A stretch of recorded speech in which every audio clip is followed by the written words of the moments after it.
পেটে কারো স্পর্শ পেতেই গা শিউরে উঠল প্রাপ্তির। চোখে ঘুমের সাগর এসে ভর করায় চোখ খুলতে পারছে না। রাত যে বেশ হয়েছে এটা বুঝতে বাকি নেই। এত রাতে তার ঘরে কারোর আসা সম্ভব নয়, কিন্তু স্পষ্ট বুঝতে পারছে কেউ তার ঘাড়ের উপর নিঃশ্বাস ফেলছে। চোখ খুলতে চাইছে কিন্তু পারছে না। চিৎকার করছে কিন্তু গলা দিয়ে আওয়াজ বের হচ্ছে না। ব্যক্তিটির হাত প্রাপ্তির সারা শরীর স্পর্শ করছে। একটা সময় পর তাকে আষ্টে পৃষ্ঠে জড়িয়ে ধরেছে। প্রাপ্তি আপ্রাণ চেষ্টা করছে নড়তে, বাঁধন থেকে বের হতে চাইছে কিন্তু পারছে না। অজানা ব্যক্তিটি কে? সকাল 7টা। ঘুম ভাঙলে প্রথমে আশেপাশে নজর ঘোরালো প্রাপ্তি। না, কেউ ঢোকেনি তার ঘরে। দরজাও ভেতর থেকে বন্ধ। শুধু তার পাশের বিছানার চাদরটা খানিকটা কোঁচকানো। এই বাদে কোনো পরিবর্তন লক্ষ্য করলো না। বেশ কিছুক্ষণ মাথাটা 2 হাত দিয়ে চেপে ধরে বসে থাকলো। রাতে যা হয়েছে তা কি স্বপ্ন ছিল? তবে কি সে ঘোরেছিল? মাথাটা বন্ধ বন্ধ লাগছে। শাওয়ার নিলে হয়তো ভালো লাগবে। ওয়াশরুমের আয়নার সামনে দাঁড়াতেই আঁতকে উঠল প্রাপ্তি। খেয়াল করে দেখতে পেল তার গলার খানিকটা নিচে, বুকের ঠিক উপরে কিছুটা জায়গা লাল হয়ে আছে। এর মানে কি?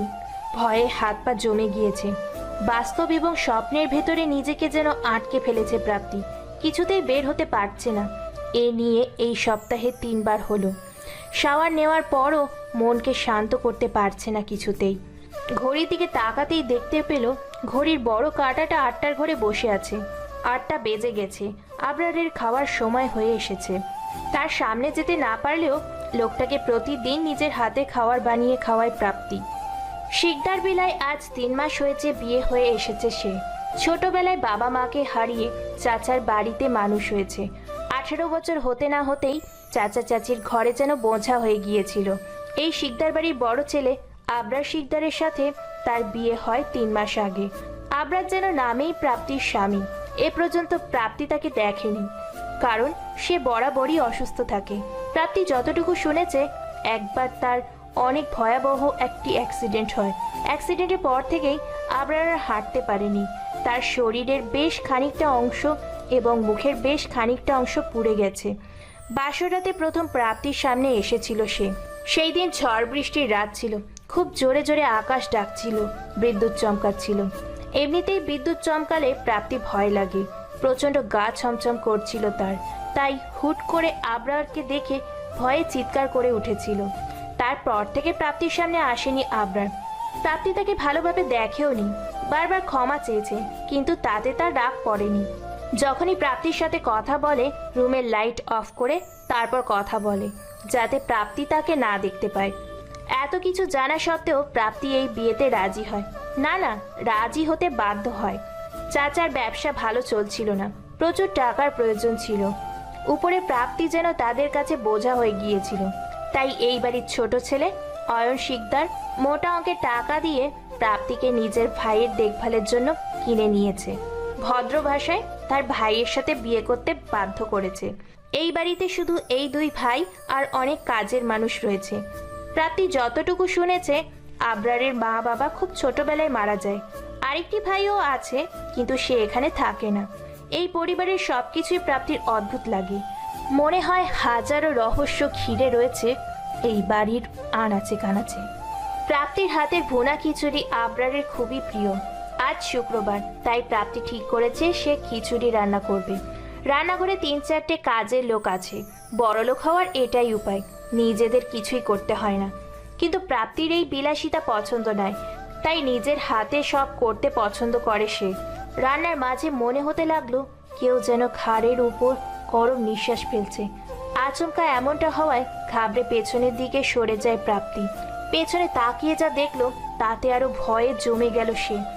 এতক্ষণ অয়ন খুব নিখুঁতভাবে প্রাপ্তিকে পর্যবেক্ষণ করছিল। কখন যে ধীরে ধীরে প্রাপ্তির কাছে চলে আসে এটা নিজেও খেয়াল করেনি। প্রাপ্তির অয়নকে খুব ভয় লাগে। ওর চাহনি যেন বিপদের সংকেত দিতে থাকে, আবার নিজের দিকেও খুব আকর্ষণ করে। প্রাপ্তি কিছুতেই বুঝে উঠতে পারে না এই লোকটার ভেতরে কি এমন আছে যা প্রাপ্তিকে নিজের দিকে টানে। তুড়ির আওয়াজে ঘোর কাটে প্রাপ্তি। 3/4 প্যান্ট আর নীল টি-শার্ট গায়ে, পকেটে হাত দিয়ে বাঁকা হাসি দিয়ে দাঁড়িয়ে রয়েছে অয়ন। ধীরে ধীরে প্রাপ্তির দিকে এগোতে থাকলে প্রাপ্তি পেছাতে থাকে ওয়ালের দিকে। রান্নাঘরের ওয়ালে পিঠ ঠেকে গেলে প্রাপ্তি থেমে যায়। ওইদিকে অয়ন খুব কাছে চলে আসে প্রাপ্তি, কোমরে হাত দিয়ে হ্যাচকা টান দিয়ে নিজের একেবারে কাছে নিয়ে আসে প্রাপ্তিকে সে।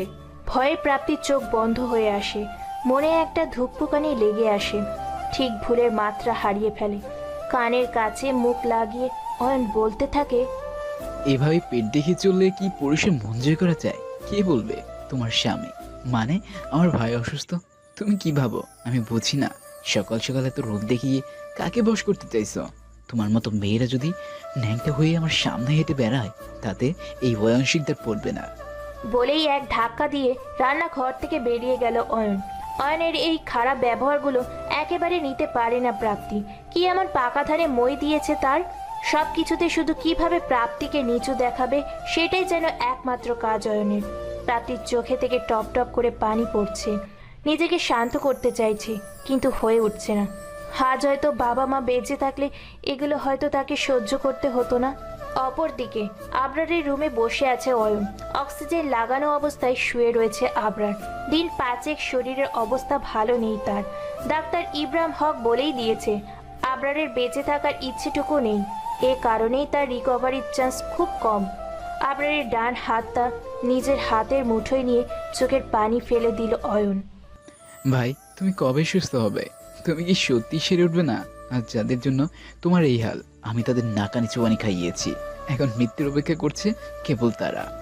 ভাই আমার তুমি বাদে কেউই নেই। আবেগ খুব প্রেশার দিচ্ছে বোর্ড অফ ডিরেক্টরদের। ওর ধারণা চাইলেই কোম্পানি সিইও হয়ে যেতে পারবে।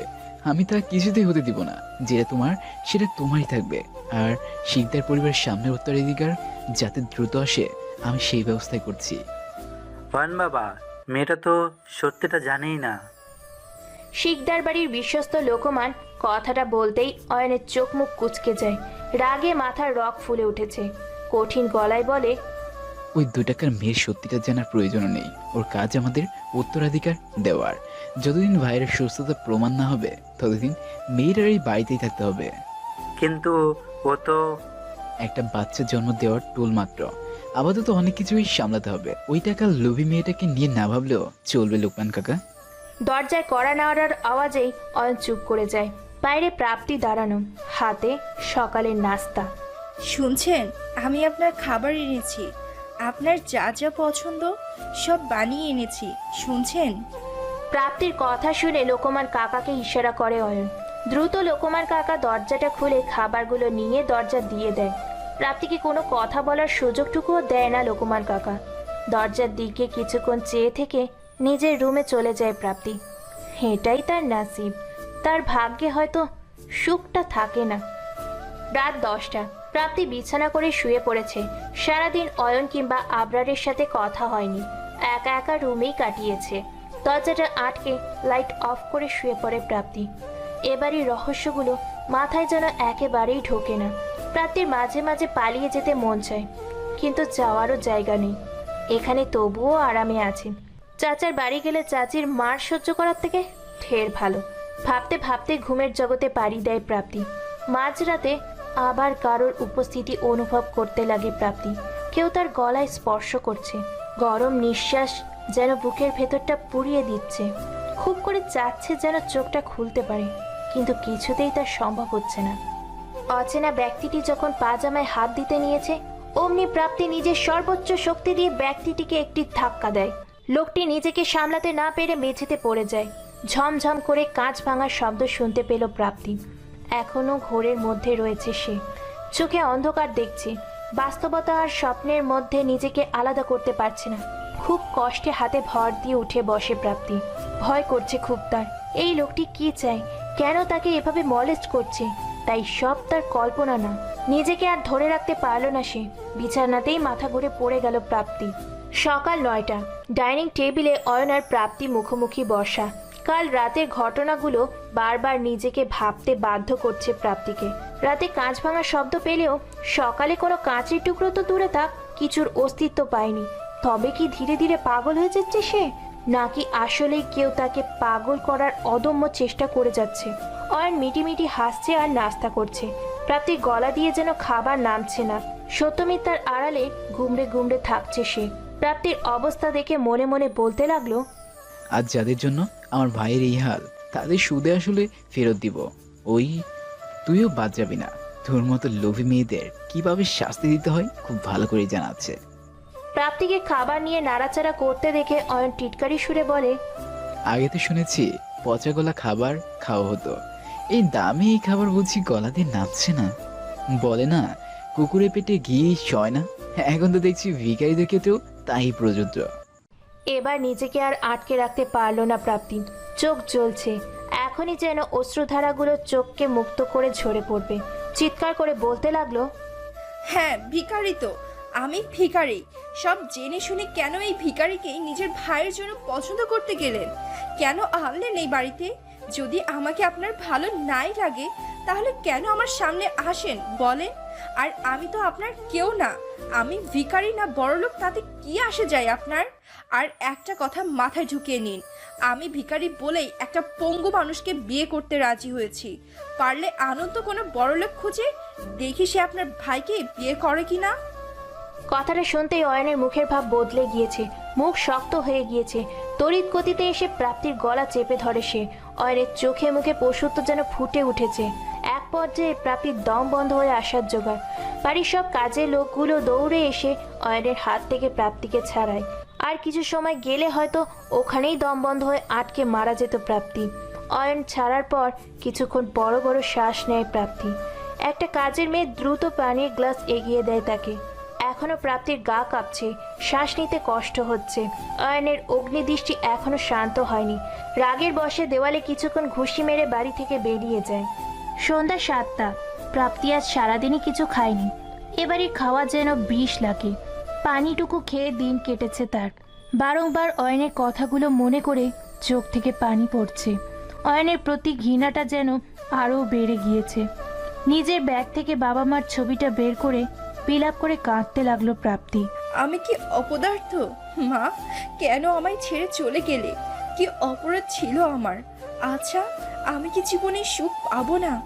আল্লাহ বোধহয় সুখের বীজটা আমার ভাগ্যে দেয়নি। কষ্ট নিতে নিতে আমি যে আর পারছি না। বলতে বলতে কখন যে ঘুমিয়ে পড়েছে খেয়াল নেই। ঘুম ভাঙে দরজার ধাম ধাম করে ধাক্কা দেওয়ার শব্দে। এত জোরে জোরে ধাক্কা দিচ্ছে যেন দরজাটাই ভেঙে ফেলবে। চোখ কচলাতে কচলাতে ঘড়ির দিকে তাকালে দেখে ঘড়ির কাঁটা 11টার কাছাকাছি। এত রাতে কে আসতে পারে? কৌতূহল নিয়ে দরজার দিকে পা বাড়ায় প্রাপ্তি। দরজা খুলতে না খুলতেই অয়ন ব্যালেন্স হারিয়ে প্রাপ্তির গায়ে ঢলে পড়ে। সারা গায়ে বিশ্রী গন্ধ, বোঝাই যাচ্ছে কোনো অ্যালকোহল বাদ দেয়নি সে। মাতাল অবস্থায় এত রাতে এই বান্দাকে নিয়ে কি করবে বুঝতে পারছে না প্রাপ্তি। কাউকে ডাকতেও পারছে না এই ভেবে যে মানুষ কি বলবে। দেবর রাত 11টায় ভাবির ঘরে ঢোকে। ব্যাপারটা পাঁচকান হলে সবাই প্রাপ্তিকেই দোষাবে, চরিত্র নিয়ে কথা তুলবে। তাই না পেরে নিজেই কোনো মতে অয়নকে বিছানা অবধি নিয়ে যায় প্রাপ্তি। কোনো মতে শুয়ে সরে যেতে নিলেই প্রাপ্তির হাত ধরে হ্যাচকা টান দিয়ে নিজের কাছে নিয়ে আসে অয়ন। মাতাল অবস্থায় বলতে লাগে, খুব কষ্ট দিয়ে ফেলেছি না? তোমাকে দেখলে মুহূর্তের মধ্যেই আমার ভিতরে আগুন দাও দাও করে চলতে থাকে। আবার তোমার কাছে এলে আগুনটা কেমন যেন শীতল হয়ে যায়। আমার যখনই মনে হয় তুমি আমার না, ইচ্ছে করে একেবারে খুন করে ফেলি তোমাকে। আবার যখন ভাইয়ের কথা মনে পড়ে পাগল পাগল লাগে। কি বলছেন? শুনছেন? আমি তো বুঝতে পারছি না কিছু। কি করেছি আমি? আচ্ছা, ভালোবাসা মানেই কি কষ্ট? তুমি আমি বিষ মৃত্যু নিশ্চিত জেনেও আমি পান করতে চাই। তোমার উষ্ণতায় ছোঁয়ায় নিজেকে হারাতে চাই। পরমুহূর্তে তোমার আসল রূপটা মনে পড়লে জ্যান্ত কবর দিতে ইচ্ছে হয়। তোমার মায়া চেহারার পেছনে কাল নাকিনিটা যে আমার চেনা। অয়নের কথাগুলো মাথার উপর দিয়ে যাচ্ছে প্রাপ্তির। অয়ন বিড়বিড় করে আরও কিছু বলল যা প্রাপ্তির কানে আসলো না। প্রাপ্তি নিজেকে ছাড়িয়ে অয়নের গায়ে কম্বল টেনে দিল। এসির পাওয়ারটা বাড়িয়ে বারান্দার দিকে পা বাড়ালো প্রাপ্তি। মাথায় অয়নের বলা কথাগুলো মাথায় জেঁকে বসেছে। উফ, এই লোকটা বিয়ের পর থেকেই শুধু বিরক্তই করছে। কি সমস্যা এই লোকের? কি বলে না বলে ঠিক নাই। প্রাপ্তির দৃষ্টি তখন বাইরের দিকে। সোডিয়ামের লাইটে রাস্তার ওই পাশে একটা মহিলা তার একটা ছোট্ট বাচ্চাকে নিয়ে শুয়ে আছে। উদ্বাস্তু হলেও মাটা তার বাচ্চাকে আগলিয়ে রেখেছে। প্রাপ্তি মুহূর্তেই নিজের ছোটবেলার কথা মনে পড়ে গেল। একটা সময় তার মাও তাকে এইভাবেই আগলে রাখতেন। কিন্তু এটা তার পোড়া কপাল। কারোর হাতেই কিছু নেই। ফজরের আজানের সময় ঘুম ভাঙে প্রাপ্তির। নিজেকে বারান্দায় আবিষ্কার করে সে। ধীর পায়ে উঠে রুমের দিকে রওনা দেয় সে। বিছানার দিকে নজর যেতেই খেয়াল করলো অয়ন বেঘুরে ঘুমাচ্ছে। কতটা নিষ্পাপ লাগছে ছেলেটাকে, যেন নিজের সাদা মনে ধুরি কণাও জমতে দেয়নি। এই সুন্দর নিষ্পাপ চেহারার পেছনে একটা শান্ত পশু লুকিয়ে থাকে। কখন যে সেটা কাউকে শেষ করে দিবে কেউ বলতে পারে না। ভাবনা চিন্তা বাদ দিয়ে নামাজ পড়তে যায় প্রাপ্তি। সকাল 10টা। মুখের ওপর ছিটা পানি পড়ায় অয়নের ঘুম ভেঙে যায়।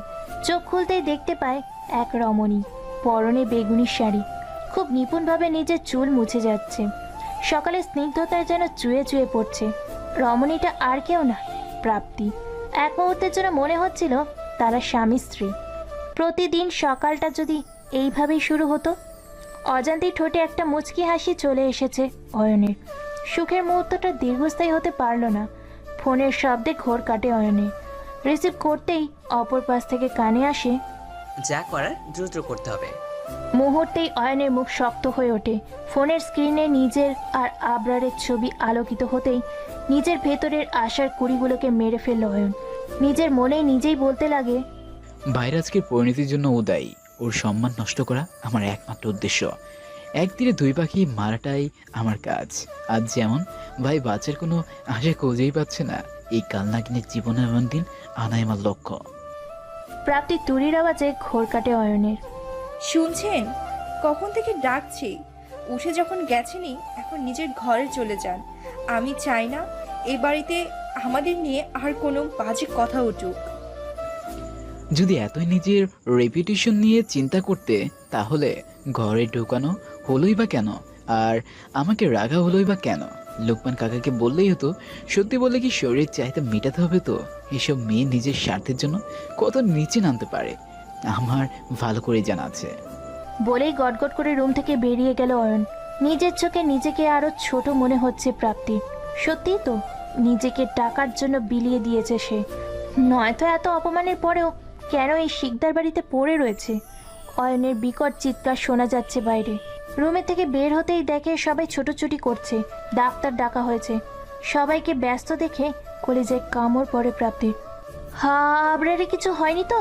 ঠিক তখনই পাশের থেকে শোনে কিছু কাজের লোক বলা বলি করছে, এই নিয়ে 4 বড় এমন যায় যে অবস্থা হয়েছে। বলতে গেলে তো লোকটা মারাই ছোট ভাইজান, খালি খালি এত চেষ্টা করে। কথাগুলো কানে আসতেই প্রাপ্তি দৌড়ে কাছে যেয়ে জিজ্ঞেস করে, ওনার কি হয়েছে? ওনার শরীর ভালো নেই? কি হয়েছে? এইমাত্র তো বলছিলেন আবরারের এরকম 4 বার হলো। কি হয়েছে? আচমকা প্রাপ্তির প্রশ্নে ভ্যাবাচাকা খেয়ে যায় কাজের লোকগুলো। আমতা আমতা করে জানি না বলে ইনিয়ে বিনিয়ে প্রাপ্তির সামনে থেকে সরে গেল তারা। প্রাপ্তির বুঝতে বাকি রইল না এদের মুখ দিয়ে কথা বার করানো যাবে না। তাই সিদ্ধান্ত নিল আবরারের ঘরে যেই দেখবে কি হয়েছে। সময় নষ্ট না করে আবরারের ঘরের দিকে পা বাড়ালো প্রাপ্তি। আবরারের ঘরের বাইরে চিন্তিত মুখে অয়ন হাঁটাহাঁটি করছে। মাথায় বিন্দু বিন্দু ঘাম জমেছে। ফর্সা চেহারাটা টেনশনে মলিন হয়ে আছে। অয়ন প্রাপ্তির সাথে এ যাবৎ ভালো করে কথা বলেনি, তাই প্রাপ্তি খুব ভয় পায় অয়নকে। তাও বড় একটা নিঃশ্বাস ছেড়ে জিজ্ঞেস করে, কি হয়েছে ওনার? ভিতরে এত ডাক্তার কেন? সরুন, আমি ভেতরে যাব। প্রাপ্তি অনেকটা জিদের বসে ভেতরে যাওয়ার জন্য পা বাড়ায়। অমনি হ্যাচকা টানে পেছনে নিজের সামনে এনে দাঁড় করায় অয়ন তাকে। ডান হাতটা মুচড়ে পেছনে আটকে রাখে। চালানোর চেষ্টা করেও অপারক প্রাপ্তি। প্রচণ্ড জোরে চেপে ধরায় হাতে আঙুলের ছাপটুকু পড়ে যায়। অয়নের চোখ থেকে যেন আগুন বের হচ্ছে। দাঁতে দাঁত চেপে বলতে লাগে, ভাইয়ের এই অবস্থার জন্য দায়ী তুমি। এখন এসেছো ভালো শাস্তি না? এত আধিক্যতা পাও কোথায়? মানে আমি কি করছি? ন্যাকামি করবি না। এখানে আসতে বলেছি তোকে। কেন এসেছিস? লোকমান কাকা, লোকমান কাকা। অয়নের পাগলামি যেন বেড়েই চলেছে। প্রাপ্তি হাত ছেড়ে লোকমান কাকাকে ডাকতে থাকে। প্রাপ্তি আর না পেরে চেঁচিয়ে ওঠে, আপনার সমস্যা কি? সে যদি আপনার ভাই হয়ে থাকে, সে আমারও স্বামী। আমি তার সম্পর্কে জানার অধিকার আছে। মানে কি মগের মূল্য? আমি ভেতরেও যাব, মানে যাব। আমাকে আটকানোর চেষ্টা খবরদার করবেন না। কথাগুলো এক নিঃশ্বাসে বলে 1 মিনিট দেরি না করেই ভেতরে ঢুকে পড়ল প্রাপ্তি। ভেতরে এত বড় শখ তার জন্য অপেক্ষা করবে এটা তার জানা ছিল না। ডাক্তাররা আবরারকে সিপিআর দেওয়ার চেষ্টা করে যাচ্ছে। আবরার অচেতন অবস্থায় পড়ে রয়েছে বিছানায়। প্রাপ্তি অতর্কিতভাবে ঢুকে যাওয়ায় কিছুতে আটকাতে না পারায় অয়নও তার পিছনে পিছনে রুমে ঢোকে। এই দৃশ্য প্রাপ্তি ঠিক কিভাবে নেবে বুঝে উঠতে পারছে না অয়ন। প্রাপ্তি ফ্যাল ফ্যাল করে বেশ কিছুক্ষণ আবরারের দিকে তাকিয়েছিল। একটা সময় পর ধীর পায়ে এগিয়ে গেল তার কাছে। এ তো তার স্বামীর গলার স্বরটুকু সে শুনেছে, আজ তাকে দেখছে সে, নিজেকে কিছুতেই ধরে রাখতে পারছে না। আসলেই তো অয়ন তো একটা কথাও ভুল বলেনি। সে সত্যি এই 3 মাস এই লোকটার কোনো যত্ন নেয়নি, তার দায়িত্ব এড়িয়ে গেছে। আজ লোকটাকে এভাবে পড়ে থাকতে দেখে নিজের মনের অনুতাপের পোকাগুলো কুড়ে কুড়ে খাচ্ছে। ধীর পায়ে এগিয়ে আবরারের হাত ধরে নিচে বসে পড়ে। অশ্রুধারা যেন থামতেই চাইছে না, শুধু মনে একটাই বাক্য চলছিল, আবরারকে ভালো করে দাও আল্লাহ, আমি স্ত্রীর সকল দায়িত্ব পালন করব ইনশাল্লাহ। দৃশ্যটি কারোর মনে ছুরির আঘাত করছিল। সে আর কেউ নয়, সে অয়ন। নিজেকে বুঝ দেওয়ার বাক্যটুকু নেই। প্রাপ্তির দিক থেকে সে কোনো ভুল করেনি, তবে কেন মন চাইছে ওকে সেখান থেকে সরিয়ে নিতে? কিন্তু তা সে করতে পারবে না। সত্যিটা জানলে হয়তো প্রাপ্তি এক মুহূর্ত এই বাড়িতে থাকবে না। আজ অলৌকিকতার শেষ নেই। মিনিট 20 পর আবরারের অবস্থা স্টেবল হয়, ধীরে ধীরে রেসপন্স করতে লাগে। অয়ন যেন নিজের চোখকে বিশ্বাস করতে পারছে না। প্রায় 1.5 ঘন্টা কষ্ট পেরিয়ে এখন আবরার স্টেবল। শুধু তাই নয়, সে চোখ খুলেছে। তবে কি সে এখনো প্রাপ্তিকে ভালোবাসে? সে কি প্রাপ্তির অস্তিত্বের আভাস পেয়েছিল? বিকেল 4টা, স্টাডি রুমে বসে আছে অয়ন। সকালের ঘটনা এখনো মাথায় ঘুরছে। আবরার 6 মাস পর আজ চোখ খুলেছে। এই দিনটার জন্য অপেক্ষা প্রহর গুনতো অয়ন, অথচ আজ যেন কিছুতেই মনকে শান্ত করতে পারছে না। আবরারের অবস্থা ইমপ্রুভ করছে। ডাক্তার বলেছে খুব দ্রুত আবরার ঠিক হয়ে যাবে। খবরটা যতটাই খুশির ততটাই ভয়ের, কারণ নিজের মধ্যে যে গোপন রহস্য লুকিয়ে রেখেছিল তা সবার সামনে চলে আসবে। অবশ্য তাতে কারো কোনো ক্ষতি হবে না। এসব ভাবতে ভাবতেই অতীতের পাতাগুলো সামনে ভেসে উঠল অয়নের। আজ থেকে প্রায় 6 মাস আগে একটা অ্যাক্সিডেন্টে কোমায় চলে যায় আবরার। যদিও অ্যাক্সিডেন্টটা একটা ষড়যন্ত্র ছিল, তবে সেই দিন গাড়ি নিয়ে হাইওয়েতে রাশ ড্রাইভিং করার কারণ ছিল আবরারের ভগ্ন হৃদয়। দীর্ঘ 3 বছরের ভালোবাসার মানুষটি তাকে ধোঁকা দিয়েছিল। অনলাইনের ভালোবাসা তাকে ভালোবাসার উপর থেকে বিশ্বাস উঠিয়ে ফেলেছিল। অ্যাক্সিডেন্টের পর শিকদার কোম্পানির প্রেসিডেন্ট বজায় রাখতে বলেছিল আবরারের কিছু ফিজিক্যাল ড্যামেজ বাদে কিছুই হয়নি, ধীরে ধীরে সুস্থ হয়ে যাবে। অয়ন তখন আবরারের ভং ধরে সবার সামনে আসে আর খোঁজ খবর লাগিয়ে জানতে পারে প্রাপ্তিই সেই মেয়ে যে আবরারকে কষ্ট দিয়েছিল। প্রথমে বিশ্বাস না করলেও পরে ঠিকই বিশ্বাস করে। প্রাপ্তিকে শাস্তি দেওয়াই অয়নের উদ্দেশ্য, তাই আবরার সেজে প্রাপ্তিকে বিয়ে করে সে। কিন্তু এখন তার কাছে সব ধোঁয়াশা লাগছে।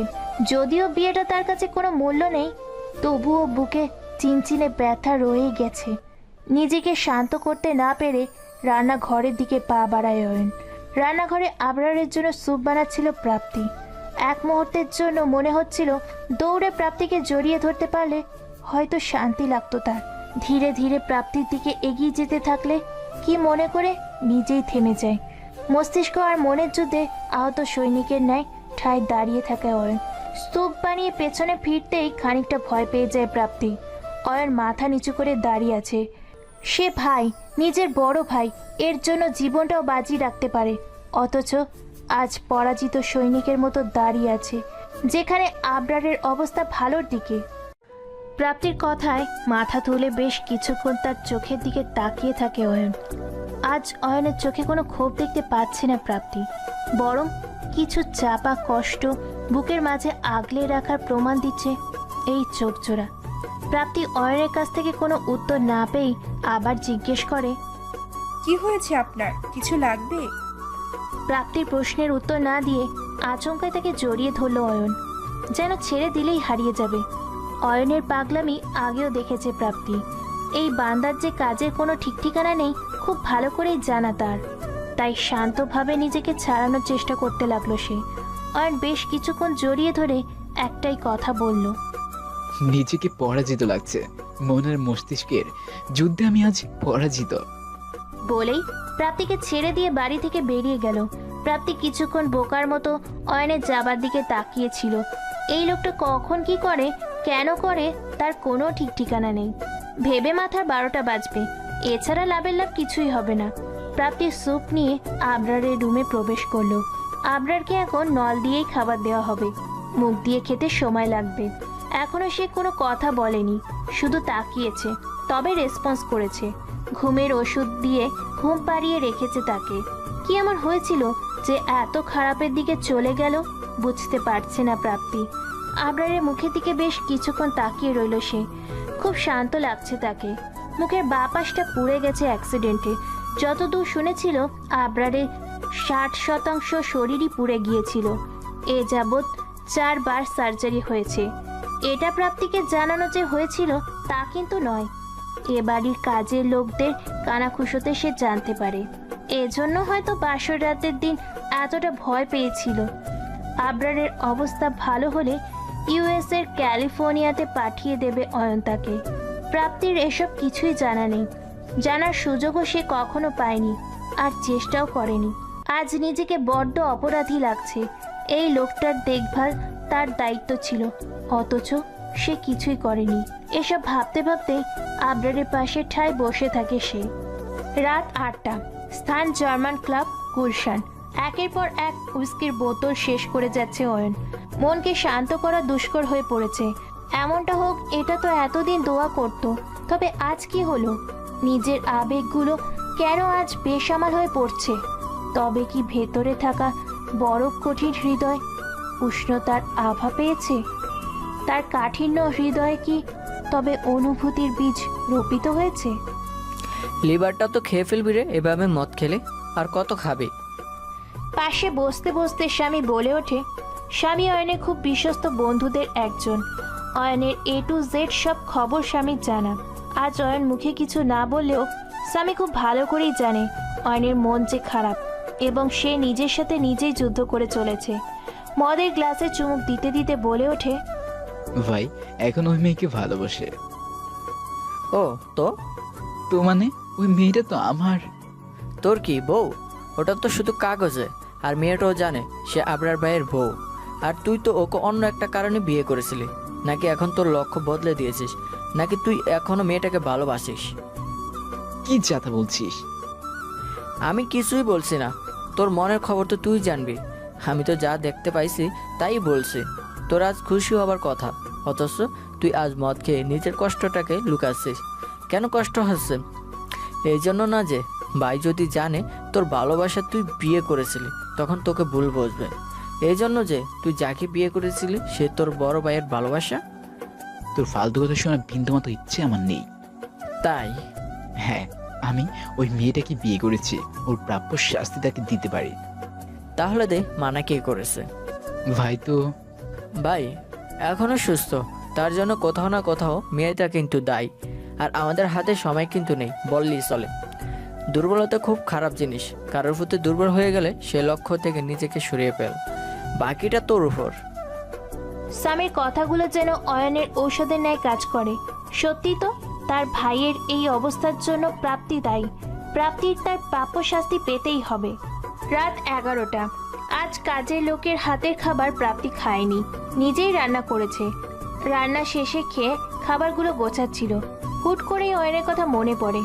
লোকটি সেই বিকেলে বেরিয়েছে, এখনো বাড়ি ফেরেনি। আচ্ছা, লোকটি খেয়েছে তো? পর মুহূর্তেই চিন্তাটা ঝেড়ে ফেলে দিল মাথা থেকে। ওর চিন্তা করার লোকের অভাব নেই। হয়তুক নতুন করে কারোর চিন্তা করা লাগবে না। এই 3 মাস কম মেয়ে তো বাড়িতে আসেনি, দেখা যাবে মদ খেয়ে কোনো নারীর সাথে লিপ্ত আছে। খাবারগুলো রাখা শেষে রুমের দিকে যেতে লাগলে কলিং বেলটা বেজে উঠল। দরজাটা খুলতেই দেখলো অয়ন ওপাশে দাঁড়িয়ে আছে। শার্টের ইন নষ্ট হয়ে আছে, চুলগুলো এলোমেলো। আজও ছাইপাশ খেয়েছে এটা বোঝা খুব কঠিন নয়। ঢুলো ঢুলো চোখে প্রাপ্তির দিকে তাকিয়ে রয়েছে অয়ন। তার কাছে এই মুহূর্তে প্রাপ্তিকে কোনো অপসরী থেকে কম মনে হচ্ছে না। মাথায় বিন্দু বিন্দু ঘাম জমে রয়েছে, পাতলা ঠোঁট জোড়া যেন গোলাপের ভেজা পাপড়ির ন্যায় লাগছে। ফর্সা নাকটায় ঘামের বিন্দুগুলো স্পষ্ট। ওড়না মাজায় বেঁধে রেখেছে, পুরো যেন পাকা গিন্নি তার সামনে দাঁড়িয়ে রয়েছে। একবার ইচ্ছে করছিল ঠোঁটজোড়া ছুঁয়ে দিতে, কিন্তু নিজেকে আটকে রেখে রুমের দিকে রওনা দিল অয়ন। প্রাপ্তি বিকেল থেকে অয়নের পরিবর্তন লক্ষ্য করে যাচ্ছে। আজ অয়নকে বড্ড অন্যমনস্ক লাগছে প্রাপ্তির। কি এমন হলো তার? বিছানায় শুতেই কিছুতেই শান্ত করতে পারছে না নিজেকে। আচ্ছা, এত কেন ভাবছে অয়নের জন্য সে? অয়ন যে কিনা পদে পদে তাকে অপমান করতে পিছপা হয় না। এসব ভাবতে ভাবতেই হুট করে দরজায় খুটখুট শব্দ শুনতে পায় প্রাপ্তি। খুব মনোযোগ দিয়ে শুনলে বুঝতে পারে তার দরজার লক কেউ খুলছে। প্রাপ্তির বুকে কামড় পড়ে যায়। এই রাতে কে আসতে পারে তার রুমে? খুট করে দরজা খুলে কেউ ভেতরে আসে। প্রাপ্তির পিঠ দরজার দিকে ছিল বলে মানুষটার চেহারা সে বুঝতে পারেনি। ভয়ে অচেনা ব্যক্তিটি তখন প্রাপ্তির কাঁধে হাত রাখে। এতদিন যা হচ্ছিল তা প্রাপ্তির কল্পনা কিংবা স্বপ্ন ছিল না, কঠিন বাস্তবতার মুখোমুখি সে। এখন যদি ব্যক্তিটিকে না আটকাতে পারে তবে অনেক বড় ক্ষতি হয়ে যাবে। অন্ধকার ঘরে কি হতে যাচ্ছে তার আভাস পাওয়া এত কঠিন কিছু না। বিছানার সাইড টেবিলে টেবিল ল্যাম্পের সুইচ প্রাপ্তির হাতের খুব কাছে। লোকটি যখন প্রাপ্তিকে গভীরভাবে স্পর্শ করার কাজে মেতে ওঠে তখনই সুইচটা লাগিয়ে দেয় প্রাপ্তি। দেরি না করে সর্বোচ্চ শক্তি দিয়ে লোকটিকে ধাক্কা মেরে বিছানা থেকে উঠে পড়ে। টেবিল ল্যাম্পের আলোয় যা চোখে পড়ল তাতে খুব বড়সড় ধাক্কা খায় প্রাপ্তি। এত রাতে আমার রুমে কি করছেন আপনি? ঘড়ির কাঁটায় 3টা ছুঁই ছুঁই। মুখোমুখি বসে আছে প্রাপ্তি আর অয়ন। হ্যাঁ, অচেনা ব্যক্তিটি আর কেউ নয়, অয়ন। অয়ন ভেবেছিল প্রতিদিনের মতো ঘুমের ঔষধের ডোজ কাজে দিবে এবং প্রাপ্তি ঘুমের অতল গভীরে থাকবে, কিন্তু আজকে প্রাপ্তি খাবারটা নিজে বানিয়ে খেয়েছে এটা অয়নের জানা ছিল না। লাইটটা জ্বালতেই অয়ন খানিকটা ঘাবড়ে ওঠে। প্রাপ্তি একের পর এক প্রশ্ন ছুড়ে চলেছে। অয়ন কোনো কথা না বলে বিছানায় মাথা নিচু করেই বসেছিল। কি হলো? কিছু জিজ্ঞাসা করছি তো নাকি? মুখে কুলো পেটে বসে যাচ্ছেন কেন? আমি তো সম্পর্কে আপনার ভাবি হই। অন্তত আমার সম্মানের কতটুকু না ভাবেন, নিজের ভাইয়ের কতটুকু তো ভাবেন, নাকি সেটা ভাবার প্রয়োজন বোধটা করেন না? অয়ন শূন্য দৃষ্টিতে প্রাপ্তির দিকে তাকিয়ে আছে। অয়নের শূন্যতা প্রাপ্তিকে ভাবতে বারংবার বাধ্য করছে, কিন্তু পর মুহূর্তেই অগ্নিরূপ ধারণ করে বলতে লাগলো, 3 মাস ধরে আপনাকে সহ্য করে যাচ্ছি, মুখ বুঝে আপনার অন্যায়গুলো মেনে নিচ্ছি। এটা ভাববেন না যে সামনেও তাই হবে। এমন কিছু করার কথা চিন্তাতেও আনবেন না যা আমার চরিত্রেতে কালিমা লেপে দেয়। আমি কিন্তু বরদাস্ত করব না। আমার চোখের সামনে থেকে বের হয়ে যান, এবং এই মুহূর্তেই। আপনি নির্লজ্জ জানতাম, কিন্তু এতটা নীচ কল্পনাও আসেনি। এতদিন আমার সাথে যা যা হতো তার মানে তা আপনি করতেন। আমি নিজেকে পাগল ভাবতে লাগছিলাম আপনার জন্য। আমি যে একটা কথা ভুল বলছি না তা আপনি খুব ভালো করেই বুঝতে পারছেন। কি হলো, মুখে কথা নেই কেন আজ? আপনি আসলে সব লোক দেখানোর জন্য করেন। এই যে ভাইকে ভালোবাসা, এইসব সব নাটক। আপনি আপনার ভাইকে ভালোবাসলে এই রাতের অন্ধকারে আমার রুমে এসে নিজের ভাইয়ের বিশ্বাসকে এইভাবে ভাঙতে দিতেন না। প্রাপ্তির কথাগুলো ছুরির মতো অয়নের হৃদয়ে রক্তক্ষরণ করছে। আজ সে কোনো খারাপ মতলবে আসেনি, শুধু প্রাপ্তিকে জড়িয়ে ঘুমোতে চেয়েছিল। তার সে আজ বড্ড উষ্ণতার প্রয়োজন ছিল। প্রাপ্তি এই 3 মাসে অয়নের নেশা কিংবা অভ্যাস যাই বলা হোক তাতে পরিণত হয়েছিল। রোজ রাতে প্রাপ্তি যখন গভীর ঘুমে মগ্ন থাকতো, অয়নের কাছে ডুপ্লিকেট চাবি দিয়ে সে লক খুলে এই রুমে আসতো, কখনো তাকে দেখতে তো কখনো তার পাশে ঘুমোতে। এই 2 সপ্তাহ প্রাপ্তি ঘুমের ঔষধের ডোজ বাড়িয়ে দিয়েছিল, যাতে প্রাপ্তির অজান্তেই তার সাথে শারীরিক সম্পর্কে লিপ্ত হতে পারে। এতে একদিকে যেমন শিকদার বাড়ির উত্তরাধিকার আসবে, অপরদিকে প্রাপ্তির সম্মানহানির সাথে সাথে সে মানসিকভাবে ভেঙে পড়বে। কিন্তু যতবার প্রাপ্তির কাছে এসেছে ততবার বিবেকের তাড়নায় ব্যর্থ হয়েছে। প্রাপ্তির নিষ্পাপ মুখ যে কোনো বারবার বাঁধার কারণ হয়ে দাঁড়ায়। আর আজ আবরারের সুস্থতার অগ্রগতি তাকে এই প্ল্যান স্কিপ করতে বাধ্য করেছে। তবু আজ প্রাপ্তির কথাগুলো কাটা গায়ে নুনের ছিটের মতো কাজ করছে। নাক মুখ খিচে বলতে লাগলো অয়ন, বড্ড বেশি বলি ফুটেছে দেখে, জবান তো না, যেন কেচির মতো চলছে। এবার হাত চালাতে বাধ্য হব। প্রাপ্তির সাহস আর কথার ভঙ্গিতে তড়িৎ গতিতে রেগে যায় অয়ন। আচমকা খুব কাছে চলে আসে প্রাপ্তির, কোমর চেপে নিজের কাছে টেনে নেয় তাকে। কানের কাছে মুখ নিয়ে বলতে লাগে, চালাও হাত, আমিও দেখি তুমি কতটা সাহসী। অতর্কিতে কাছে আসার কারণে প্রাপ্তি যেন জমে যায়। ফ্যালফ্যাল নয়নে অয়নের দিকে তাকিয়ে থাকে শুধু। প্রাপ্তির রেসপন্স না পেয়ে অয়ন পুনরায় বলতে লাগে, কি হলো, সাহস উড়ে গেল? তোমাদের মতো মেয়েরা টাকার গন্ধে ছেলেদের বিছানায় যেতে দুবার ভাবে না, অথচ এখন সতী সেজে বসে আছো। আমার ভাই শিখদের বাড়ির বড় ছেলে বলেই তুমি যে তাকে বিয়ে করেছ, এটা আমার অজানা নয়। তাই চরিত্রে কালিমা লেপে দেওয়ার কথাটা তোর মুখে মানায় না। আরে তোমার যে সুন্দরী মেয়ে আমাকে পাওয়ার জন্য হাঁসফাঁস করে, আর আমি কিনা যাজ্ঞে মদের নেশে ভুলে এই রুমে চলে এসেছি। তোমার মতো নোংরা মস্তিষ্কের কাউকে আমার ঘরে আসতে ঢুকতে দেই না। মনে করে কথা তো অনেক দূরে। আগে একবার বলেছি, তুমি নগ্ন হয়ে আমার সামনে দাঁড়ালেও আমি ফিরেও তাকাবো না। এই নারীর দেহে অয়নশিকদার না, কোনোদিনও মোহে ছিল না, হবেও না। নারীরা পারে শুধু ছলনা করতে, হয় দেহ দিয়ে নয় রূপ দিয়ে। কথাটা বলে রুম থেকে গটগট করে বেরিয়ে গেল অয়ন। প্রাপ্তির চোখ থেকে অশ্রু ধরা যেন থামতেই চাইছে না। বারবার চোখ মুছছে, লাভ হচ্ছে না। লাল চোখগুলো বড্ড অবুঝ হয়ে পড়েছে।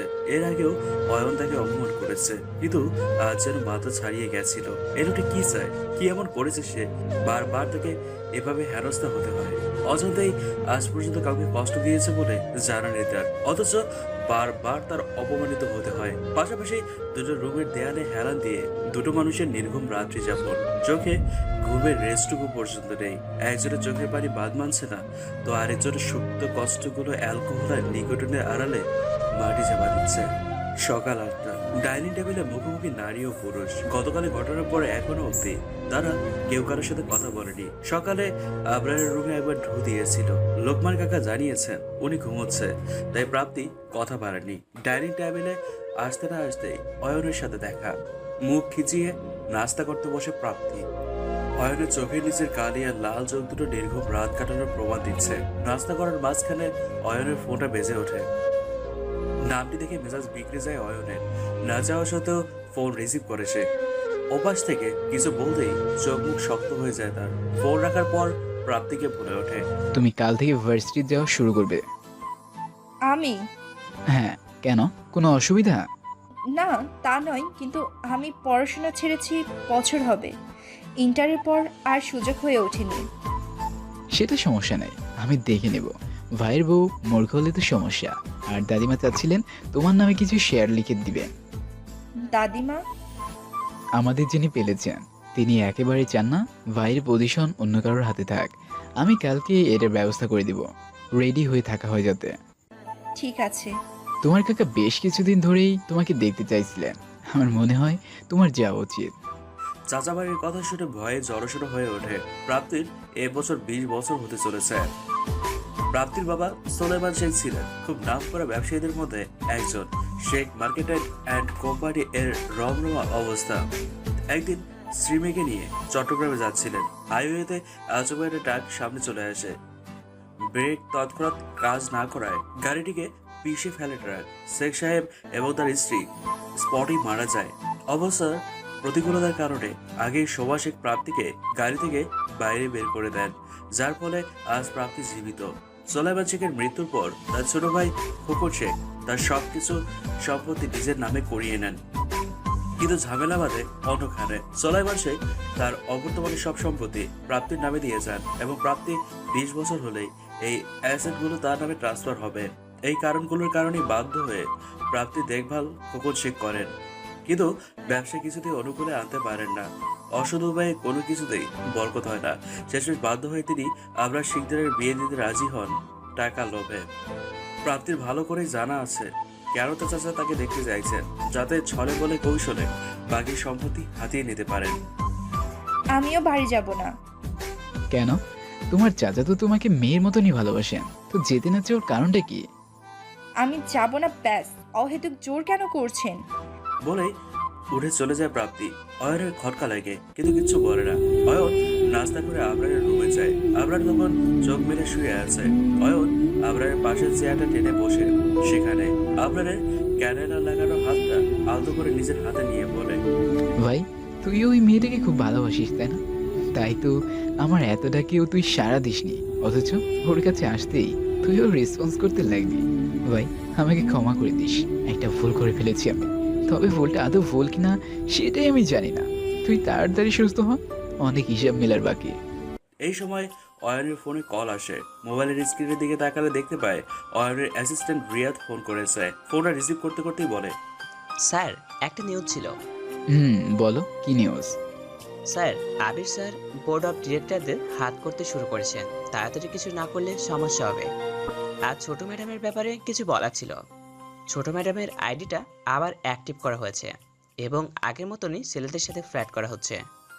তুমি কিভাবে জানলে? স্যার বিগত এক সপ্তাহ আমার সাথে প্রায় দিনে 5 থেকে 6 ঘন্টা চ্যাট হয়েছে। আচ্ছা আমি রাখছি। রিয়াদের ফোন রাখার পর থেকে বিষয়টা অয়নকে প্রচন্ড ভাবাতে থাকে। এই এক সপ্তাহ প্রাপ্তির উপর তার কড়া নজর ছিল।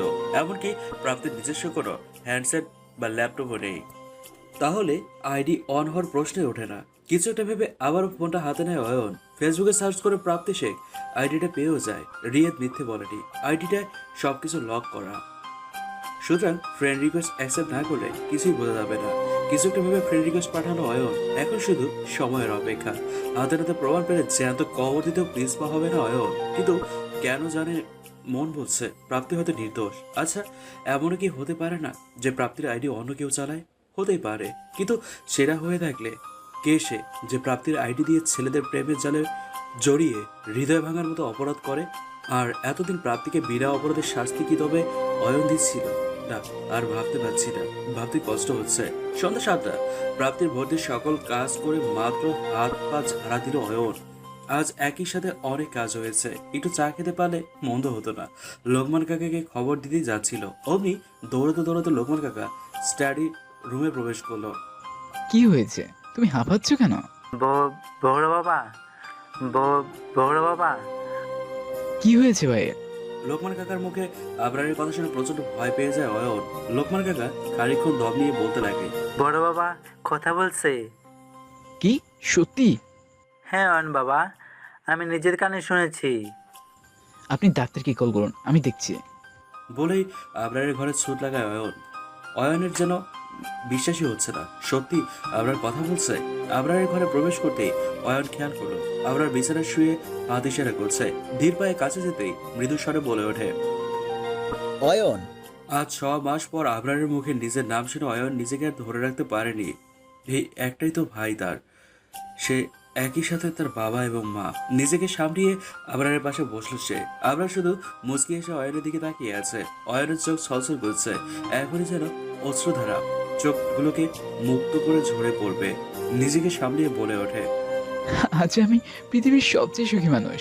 আমার থেকে সুখী বোধহয় কেউই নেই। এখন ফাইনালি আমি রিলিফ পাবো ভাই। রাত 10টা। অয়ন আবরারের রুম থেকে বের হয়েছে। ডক্টর বলেছে আবরারের ওষুধ কাজ করছে, কিন্তু একটা ছোট অপারেশন করতে হবে, তাহলে আগের মতো কথা বলতে পারবে। আবরার শুধু অয়নের নাম উচ্চারণ করার পর আর কোনো কথাই বলেনি। তবে এখন সে তার হাত পা হালকা নাড়াতে পারছে। অয়ন চাচ্ছে আবরারকে এখনই ইউএসএ পাঠিয়ে দিতে, তাহলে হয়তো আরো ইমপ্রুভ করবে আবরার। ফোনের নোটিফিকেশনের আওয়াজ কানে আসতেই ফোনটা হাতে নিল অয়ন। নোটিফিকেশনটা দেখে মুচকি এসে প্রাপ্তির রুমের দিকে রওনা দিল অয়ন। রুমে নক করার প্রায় 10 মিনিট পর প্রাপ্তি দরজা খুললো। এত রাতে অয়নকে নিজের সামনে থেকে খানিকটা ঘাবড়ে যায় প্রাপ্তি। কারণটা যা হয়েছে তারপর অয়নের সাথে জরুরি কোনো ব্যাপার বাদে কথা হয়নি। আমতা আমতা করে বলে ওঠে, এত রাতে? ভেতরে আসতে পারি? কেন? কিছু কথা ছিল, ভয় নেই, কিছুই করব না। আচ্ছা আসুন। কিছু ফর্ম এনেছি, নাম পূরণ করা লাগবে। কালকে ভর্তি। আরেকটা কথা, তুমি নাকি আঁকাউকি ভালো করো, তাই ফাইন আর্টসের ফর্ম তুলেছি। তোমার ভালো না লাগলে অন্য কিছু চুজ করতে পারো। প্রাপ্তির ছোটবেলা থেকেই আর্ট খুব ভালো লাগে। শুধু তাই নয়, রুমে সারাদিন বসে বসে কিছু না কিছু আঁকিবুকি করতে থাকে। অয়ন এই 3 মাসে বেশ কয়েকবার তা লক্ষ্য করেছে। প্রাপ্তি অবাক নয়নে তাকিয়ে আছে অয়নের দিকে। এই লোকের তার পছন্দ অপছন্দ জানার কথা না, তাহলে কিভাবে জেনেছে? আপনি কিভাবে জানলেন আমি আঁকাউকি ভালোবাসি? ইচ্ছে থাকলে সব জানা যায়। আচ্ছা তোমার মোবাইল নেই তাই না? আমার তো কারোর সাথে যোগাযোগের প্রয়োজন হয় না, তাই মোবাইল রাখি না কাছে। একটা ছিল, হারিয়ে গেছে। আচ্ছা আমি কালই তোমাকে একটা ফোন কিনে দিব। লাগবে না আমার, আমার জন্য অহেতুক। এখন তো আর বাসায় থাকা হবে না, তাই বলছিলাম এতে আমারও টেনশন কম হবে। আচ্ছা, আবরার কেমন আছেন? ভাইকে আমি কিছুদিনের জন্য ইউএসএ পাঠিয়ে দিব। ওমা, কেন? ভাইয়ের কিছু অপারেশন করার লাগবে। ওখানে একা? সেটা নিয়ে চিন্তা করার দরকার নেই, আমি ম্যানেজ করে নিয়েছি। সাথে আমার বন্ধুও যাচ্ছে। আচ্ছা, একটা কথা ছিল, জি বলেন। কোনো সময় যদি জানতে পারো তোমার সাথে কেউ খুব বড় অন্যায় করেছে, ধোঁকাবাজি করেছে, তুমি তাকে ক্ষমা করবে তো? জি, হঠাৎ এই কথা? এমনি জানতে ইচ্ছে হলো, করবে ক্ষমা? আমি ক্ষমা করার কেউ না। আর সত্যি বলতে এখন আর কিছু যায় আসে না। জীবনে কম ছলনার শিকার হয়নি তো নি। আমি এ ফর্ম পূরণ করে রাখবো, আপনি আসতে পারেন। অয়ন কথা বাড়াল না। আজ নিজের ভুলের কারণে নিজেকেই পস্তাতে হচ্ছে। নিজের রুমে এসে গায়ে এলিয়ে দিল সে। ফোনটা অন করে ফেসবুক লগ ইন করতে মেসেজগুলো চোখে পড়লো। এর মধ্যে প্রাপ্তি শেখের মেসেজ চোখে পড়লো। মেসেজ চোখে পড়তেই চোখ কুচকে ফেললো অয়ন। সারা রাত বেশ চ্যাট করে ফজরের দিকে ঘুমাতে যায় অয়ন। এক সপ্তাহ পর আজ প্রাপ্তির প্রথম ক্লাস। এতদিন পর পড়াশোনা করতে যাচ্ছে, খুশি যেন আর ধরছে না। এই সপ্তাহ অয়নের অনরূপ চোখে পড়েছে। শান্ত, ভদ্র, এমন অয়ন কল্পনার বাহিরে। সকালে নাস্তা টেবিলে বসে এই কথাই ভাবছিল। অয়নের তুড়িতে বাস্তবে ফিরে প্রাপ্তি। সামনে তাকাতে দেখে সাদা শার্ট, নীল জিন্স পরে দাঁড়িয়ে রয়েছে সে। চুলগুলো কপালে পড়ে আছে। ফর্সা মুখে খোঁচা খোঁচা দাড়ি যেন আরো আকর্ষণীয় করে তুলেছে তাকে। কি ভাবছো? আপনি কোথাও বের হবেন? তোমাকে পৌঁছে দিব। খাচ্ছ না কেন? ও, তাহলে গেটে নামিয়ে দিন, নয়তো। নয়তো কি? গেটে নামবই বা কেন? তোমাকে ক্লাসে দিয়ে আসবো। কি দরকার বলুন? তুমি খাও, এসব নিয়ে তোমার ভাবা লাগবে না। প্রাপ্তি আর কথা বাড়ালো না। এই লোকের সামনে কথা বলা আর উলোবনে মুক্ত ছড়ানো এক। খাওয়া দাওয়া শেষে কলেজের দিকে রওনা দিল তারা। দুপুর 2টা। ক্যাফের একটি চেয়ারে বসে আছে অয়ন। অপেক্ষা প্রাপ্তি শেখের আগমনের। ফেসবুকের প্রাপ্তি শেখ 1 ঘন্টা যাবত বসে আছে, কিন্তু এখনো আসেনি। অয়নের ধৈর্যের বাঁধ যেন ভাঙতে লাগলো। ব্যক্তিটি আসবে না বোঝা যাচ্ছে। এখন আইবি অ্যাড্রেস ট্র্যাক করা ছাড়া উপায় নেই। অয়নের বুঝতে বাকি নেই যে আবরার সাথে ধাপাবাজি করা মানুষটি আর যে হোক প্রাপ্তি নয়। প্রাপ্তির ঘরে সিসিটিভি ক্যামেরা লাগিয়ে 24 ঘন্টা অবজার্ভ করেছে অয়ন। যখন প্রাপ্তি শেখ আইডির সাথে চ্যাট করতো তখন প্রাপ্তি ঘরে হয়তো ঘুমাতো, নয়তো অন্য কাজ করতো। অয়নের সব বিষয়ে খোঁজ নিতেও ভুল হয়েছে। তা না হলে হয়তো আজ প্রাপ্তির চোখে নিজের জন্য ঘৃণা দেখতে পেত না। চেয়ার থেকে উঠতেই যাবে, তখন একজন রমণী তার সামনে এসে দাঁড়ালো। রমণীটিকে দেখে যেন মাটি থেকে জমি খসে গেছে। রমণীটির কেউ নয়, আবরারের ছোটবেলার বান্ধবী রাইসা। কালো শাড়ি পরিহিত রাইসাকে দেখে মুহূর্তের জন্য খুব উত্তেজিত হয়ে পড়ে। প্রথমে ভেবেছিল রাইসাই সে নাকি যে প্রাপ্তির সাথে সবার সাথে ছলনা করে যাচ্ছে। পরে নিজেকে শান্ত করে বোঝালো এটা অসম্ভব। যতদূর জানে রাইসার বিয়ে হয়ে গেছে। বিয়ের পর কানাডা চলে গিয়েছিল। আবরারও রাইসার বিয়ে নিয়ে খুব একটা খুশি ছিল না, কিন্তু রাইসাকে দেখে মনে হচ্ছে ও খুব খুশিতে আছে। মা হতে চলেছে সে। অনেকটা উত্তেজিতভাবে জিজ্ঞেস করে অয়ন, তুমি এখানে কবে এলে রাইসা আপু কানাডা থেকে? তাহলে আমায় এখনো মনে রেখেছিস তোরা? খুব কেক খেতে ইচ্ছে করছিল, তাই এখানে আসা। বসতে পারি? হ্যাঁ হ্যাঁ, বসো না। দুলাভাই কোথায়? তুমি একা যে? জানি না, আমি একাই এলাম। শুনলাম আবরা নাকি বিয়ে করেছে, খুব সুখে আছে না রে? আপু, তুমিও কি নিউজগুলোই দেখো আর বিশ্বাস করো? না, বিশ্বাস করার কি আছে? না নেই। আর ভাই ইউএসএ তে কিছু কাজে গেছে। ও, বউ নিয়ে গেছে বুঝি? না, ও দেশে। তোমরা কথা বলো, আসলে কবে? আর এত বড় বড় গুড নিউজ আমরা কেন জানি না? আমি কখনো যাইনি, আর খোঁজ করিসনি বলে জানতে পারিসনি। এটা এমন কিছুই না। আর গুড নিউজ আসতে বেশি দেরি নেই, 7.5 মাস চলে। কিন্তু তুমি তো। বিয়েটা আমি করিনি অয়ন। একটা মানুষকে ভালোবেসে অন্য কাউকে বিয়ে করাটা বোধহয় ঠিক হতো না। আর বিয়ের আগেই আমি এই জানের অস্তিত্ব টের পেয়েছি। ভালোবাসার স্মৃতিটাকে কিভাবে মুছে ফেলি বল? কিন্তু কি বলতো, মানুষটা আমার বিশ্বাসের মর্যাদা রাখিনি। সেটাই আমার কষ্ট নেই। আমি আমার বাচ্চাকে ঠিক নিজের মতো করে গড়ে নিব, দেখিস। তোমার বাড়ির লোকজন জানে? হুম, বাবা আমার মুখ দেখেন না 6 মাস হবে। তুমি ওদের বলনি কেন? বলে কি হবে? আমরা এতটা পর বুঝি। যে আপন ছিল সেই কথা রাখিনি, পরের কাছে কি চাইবো? তুমি এখন কোথায় আছো? এক বান্ধবীর বাসায়। একটা জব ম্যানেজ হয়ে গেছে, এভাবেই কাটছি। তোর সাথে দেখা হয়ে অনেক ভালো লাগলো। আচ্ছা, আমি আসি। আবরার এলে একবার ওর সাথে দেখা হওয়াটা দরকার। আমাকে একটু জানাস কেমন? তুমি তোমার নাম্বারটা আমায় দাও, আর যে কোনো প্রয়োজনে আমাকে জানাতে ভুলো না কিন্তু। হুম, সেভ করে নে। মোবাইলের লক খুলতে প্রাপ্তি শেখের মেসেজ, তাতে লেখা, আপনি আমাকে কথা দিয়ে অন্য নারীর সাথে বসে রইবেন, আমি এটা আশা করিনি। মেসেজটা পেয়েই আশেপাশে নজর ঘোরালো অয়ন। অয়নকে খুব উত্তেজিত লাগছিল, মাথায় ঘাম জমে গেছে। রাইসা অয়নের অস্বাভাবিকতা দেখে জিজ্ঞেস করে ওঠে, কি হলো, তুই এত উত্তেজিত কেন হচ্ছিস? কোনো সমস্যা? না কিছু না, তুমি নাম্বার দাও। রাইসাকে উবারে তুলে দিয়ে ফোনটা আবার হাতে নেয় অয়ন। মেসেজ অপশনে যে ওই আইডিতে টাইপ করে, আপনি যদি ক্যাফেতে এসে থাকেন তবে দেখা কেন করলেন না? 1 ঘন্টা আপনার অপেক্ষায় কাটিয়েছি, আর ওই নারীটি আমার বোন ছিল। আমার সাথে দেখা করতে বেশ উতলা হচ্ছেন। বেশ, কাল আমার চাচাতো বোন রোশনি শেখ আপনার সাথে দেখা করবে। তাকে যদি আপনার ভালো লাগে তাহলে আমাকেও লাগবে। আচ্ছা, যে আপনার ভালো লাগে। মেসেজটা পাঠিয়ে দিয়ে রিয়াদকে ফোন দেয় অয়ন। শুধু একটা কথাই বলে, আইপি অ্যাড্রেস হ্যাক করো। কোনো কম্পিউটার বা মোবাইল থেকে মেসেজ আসছে আমি জানতে চাই। তোমাকে 3 দিন সময় দিচ্ছি। আমি জানি না তুমি কিভাবে কি করবে।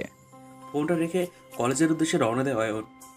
আজ নিজে প্রাপ্তিকে বাসায় নিয়ে যাবে সে। উদ্দেশ্য একটাই, প্রাপ্তির মনে নিজের জন্য ভালোবাসা তৈরি করা। অনেক ভেবে ঠিক করেছে, একটা চেষ্টা করতে ক্ষতি নেই। তারপর প্রাপ্তি যদি তাকে ক্ষমা করে দেয়, তাহলে প্রাপ্তিকে মনের মহারানী করে সারা জীবন নিজের মণিকোঠায় মনের রাজত্বে রেখে দেবে। আর যদি তা না হয়, তবে আপনার প্রাপ্তির জীবনে বাধা হয়ে কোনোদিনও আসবে না। বিকেল 5টা, স্থান নবজাগরণ বিশ্ববিদ্যালয় ক্যাম্পাস গেটের সামনে। অনেকক্ষণ যাবত দাঁড়িয়ে আছে অয়ন।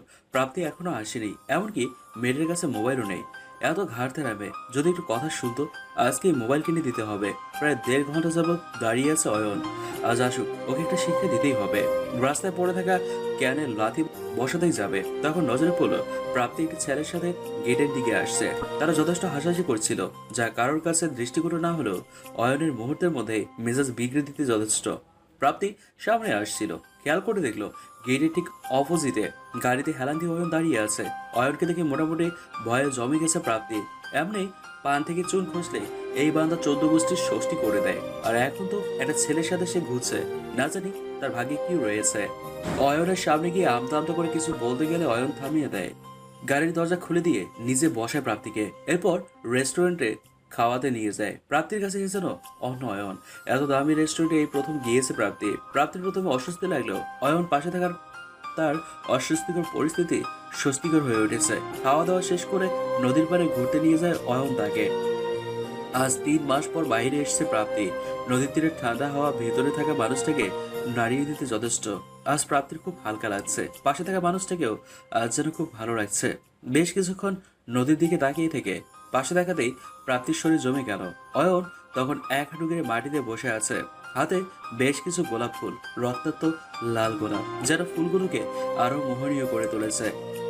অবাক নয়নে তাকিয়ে থাকলে অয়ন বলতে লাগলেন, আজ যে কথাগুলো বলবো তা তোমার কাছে পাগলের প্রলাপ লাগতে পারে। তুমি সবসময় জিজ্ঞেস করতে না আমার সমস্যাটা কি, কেন তোমার সাথে খারাপ ব্যবহার করি। আজ সব প্রশ্নেরই উত্তর আমি দিব। তখন না বুঝতেও আজ বলছি আমি ওইগুলো কেন করতাম। কারণ আমি তোমাকে ভালোবাসি। তুমি আমার জন্য উত্তপ্ত গরমের ঠান্ডা শীতল বরস। তুমি আমার পাথরের হৃদয়ের উষ্ণতা, আমার খালি জীবনের পূর্ণতা তুমি। আমি তোমার সাথে কোনো সময় ভালো ব্যবহার করতাম না, এই ভয়ে যদি ভালোবেসে ফেলি তোমাকে।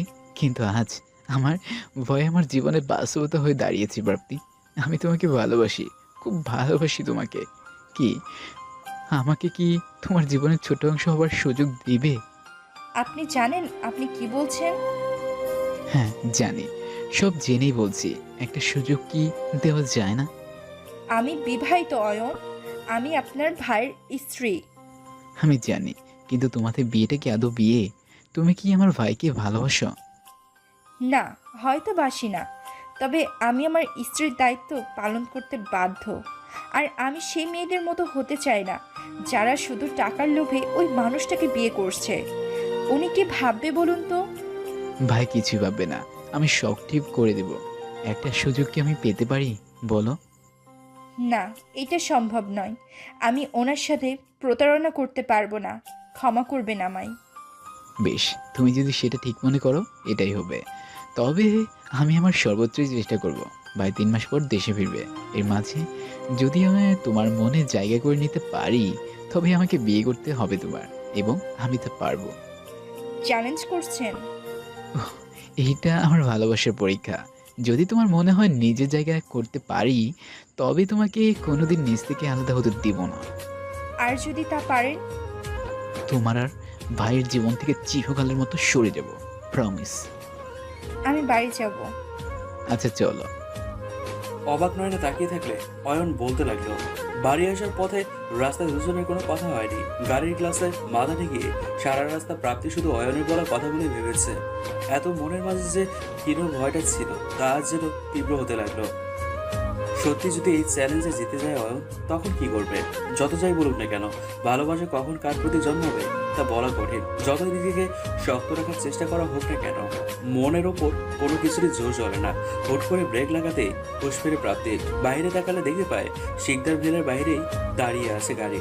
কোনো কথা না বলে সরাসরি বাড়ির ভিতরে চলে যায় সে। অয়ন তার যাওয়ার পানে তাকিয়ে থেকে একটি বড় নিঃশ্বাস ছাড়ে। 2 সপ্তাহ পর সন্ধ্যা 7টা, স্থান হ্যাভেলি রেস্টুরেন্ট, উত্তরা। একটা টেবিলে বসে আছে অয়ন। আজ 2 সপ্তাহ প্রাপ্তি সে আইডিটা শুধু ঘুরিয়ে যাচ্ছে। আজ দেখা করবে, কাল দেখা করবে, এ নিয়ে 5-7 হাজার টাকার গিফট তাকে পাঠানো হয়ে গেছে। আজ অবশেষে সে দেখা করতে রাজি হয়েছে। এখন শুধু সময়ের অপেক্ষা। কোনো আইপি অ্যাড্রেস দিয়ে মেসেজগুলো পাঠানো হচ্ছে, এটাও ট্র্যাক করা হয়ে গেছে। এখন শুধু ব্যক্তিটির আসার অপেক্ষা। কফির কাপে চুমুক দিতে দিতে একটা কণ্ঠস্বর শুনতে পেল অয়ন। পাশে ফিরে তাকালে একটা নীল শাড়ি পরিহিত নারী দাঁড়িয়ে আছে। আপনি অয়ন শিকদার? জি, আপনি? আমি রোশনি শেখ। প্রাপ্তি আমাকে পাঠিয়েছে। এখানে বসা যাবে? জি, বসুন। আমাকে প্রাপ্তি পাঠিয়েছে আপনাকে এটা বলতে সে আপনার সাথে দেখা করবে না। কেন? কারণ সে এখন আর আপনার প্রতি ইন্টারেস্টেড না।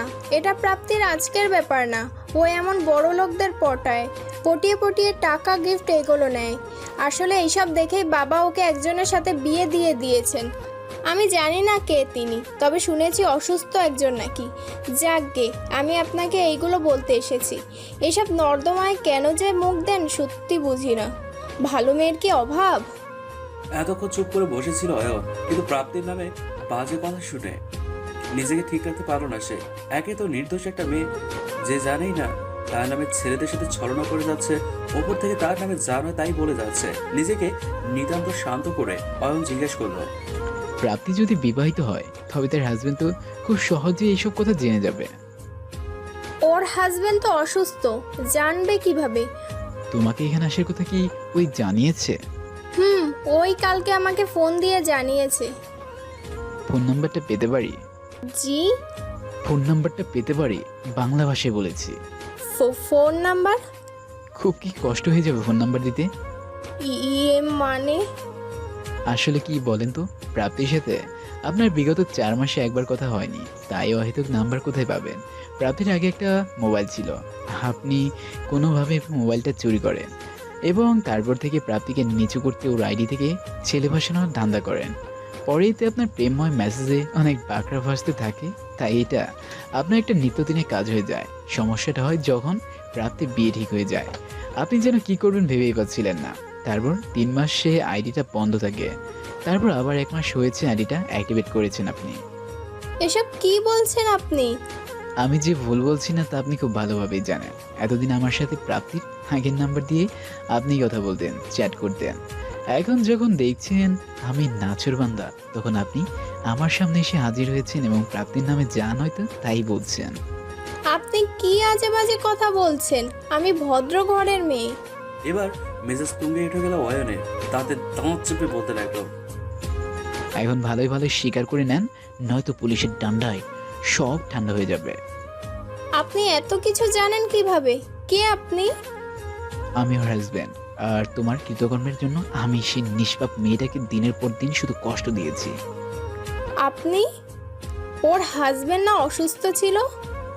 ওইটা তোমাদের ফ্রড পরিবারকে ধোয়াশে রাখতেই আমি অসুস্থতার বাহানা দিই। যাকে এবার বলো তো, আবরার শিকদারের সাথে তোমার অনলাইনের প্রাপ্তি শেখের সম্পর্কের কতদিন ছিল? আবরার শিকদার? আমি চিনি না। কে উনি? পুলিশের কাছে না দিলে দেখি মুখ খুলবেই না। বলছি উনি অনেক পাকাও ছিলেন। 11 মাস বা তারও আগে ওনার সাথে আমার 1.5 মাসের মতো রিলেশন ছিল। তারপর আমি ওকে ব্লক করে দেই। ওই লোক এই ফোনেও অনেকবার ফোন করতো, কিন্তু তাও আমি রিসিভ করতাম না। পরে না পেরে ব্লক করে দিয়েছিলাম, আর তার সাথে আমার যোগাযোগ হয়নি। 11 মাস মানে 1 বছর। এতদিন আগে তার সাথে তোমার ব্রেকআপ হয়েছে, তুমি শিও 7 মাস আগে তোমার সাথে আর কথা হয়নি? হ্যাঁ, এতে আনশিওর হওয়ার কি আছে? না, হয়নি তার সাথে আর কথা। ঠিক আছে, আমি তোমাকে 2 ঘন্টায় সময় দিচ্ছি প্রাপ্তির আইডি যাতে ডিঅ্যাক্টিভেট হয়ে যায়। আর যদি আমার চোখে পড়ে তো জেলে গানি টানার জন্য প্রস্তুত থাকবে তুমি। বলেই গটগট করে ক্যাফের বাইরে চলে যায় সে। গাড়িতে উঠতেই একটা পিচ্ছি গ্লাসে টোকা মারে। ভাই ফুল নিবেন? তাজা বেলি ফুলের মালাও আছে, ভাবিরে দিলে খুশি হইয়া যাইবে। সত্যি খুশি হবে তো? হ ভাইজান। দে তাহলে। মুচকে হাসি দিয়ে পিছি থেকে বলে, এই নেন 15 টাকা। তুই এটা রাখ, আজ ভালো করেই খাবি, ঠিক আছে? এইটা তো 1000 টাকা। রাখতে বললামই তো, এই মালটা খুব দামি লোকের জন্য নিচ্ছি। বলেই চোখ টিপনি দিয়ে পিচ্ছিটাকে 1000 টাকার নোট ধরিয়ে দিয়ে শিকদার বিলের দিকে রওনা দেয় অয়ন। আজ তার মন খুব ভালো। এতদিনের প্রতিক্রিয়ে সে ধরতে পেরেছে, তবে একটা সন্দেহ তার মনের মধ্যে ঘাপটি মেরে আছে। আবরারের যদি এই নকল প্রাপ্তির সাথে 1 বছর আগে ছাড়াছাড়ি হয়ে থাকে, তবে 7 মাস আগে সেদিন কেন এতটা তাড়াহুড়ো করে গাড়ি নিয়ে বের হয়েছিল? অয়ন জানতো সেদিন প্রাপ্তির সাথে দেখা করতে এতটা উত্তেজিত ছিল আবরার। না, এসবের জন্য আবরার ছাড়া কারোর পক্ষে ছাড়ানো সম্ভব নয়। ভাবতে ভাবতে একটা শাড়ির দোকানের সামনে দিয়ে যাচ্ছিল অয়ন, তৎক্ষণাৎ ব্রেক কষে সে। দোকানের পুতুলের গায়ে একটি কালো শাড়ি খুব ভালো করে চোখে পড়ে যায় তার। বিয়ের এতদিন পরে প্রাপ্তির জন্য কিছুই কেনা হয়নি অয়নের। কি মনে করে শাড়িটা কিনে নেয় সে? রাত 9টা। প্রাপ্তি তখন রান্নাঘরে রাতের খাবার রান্না করছিল। হঠাৎ কেউ কোমর জড়িয়ে ধরলে আতকে ওঠে সে। পেছনে ফিরতে থেকে অয়ন তাকে জড়িয়ে ধরে আছে। গাড়িটা ধাক্কা দিয়ে বলে ওঠে, লজ্জা করে না আপনার? এভাবে আমাকে ধরার অধিকার কে দিয়েছে আপনাকে? প্রাপ্তি, এভাবে বলছো কেন? আমি অন্য কারোর স্ত্রী, ভুলে যাবেন না। আর কি জানি একবার বলছিলেন আমার মতো মেয়ে নগ্ন দাঁড়িয়ে থাকলেও আপনার নাকি ফিরে যাবেন না। তবে কেন আমার কাছে এসেছেন? প্রাপ্তি, আমি তোমাকে ভালোবাসি। আপনাদের ভালোবাসা খুব ভালো করে জানা আছে। লাগবে না আমার এরূপ ভালোবাসা, যেখানে শুধু আমি অপমান পেয়েছি। আমি কতবার ক্ষমা চাইবো প্রাপ্তি? এই 2 সপ্তাহে কি আমি আমার ভালোবাসা কোথাও বোঝাতে পারিনি? আমার ভালোবাসা কি তুমি কোনোভাবেই বোঝোনি?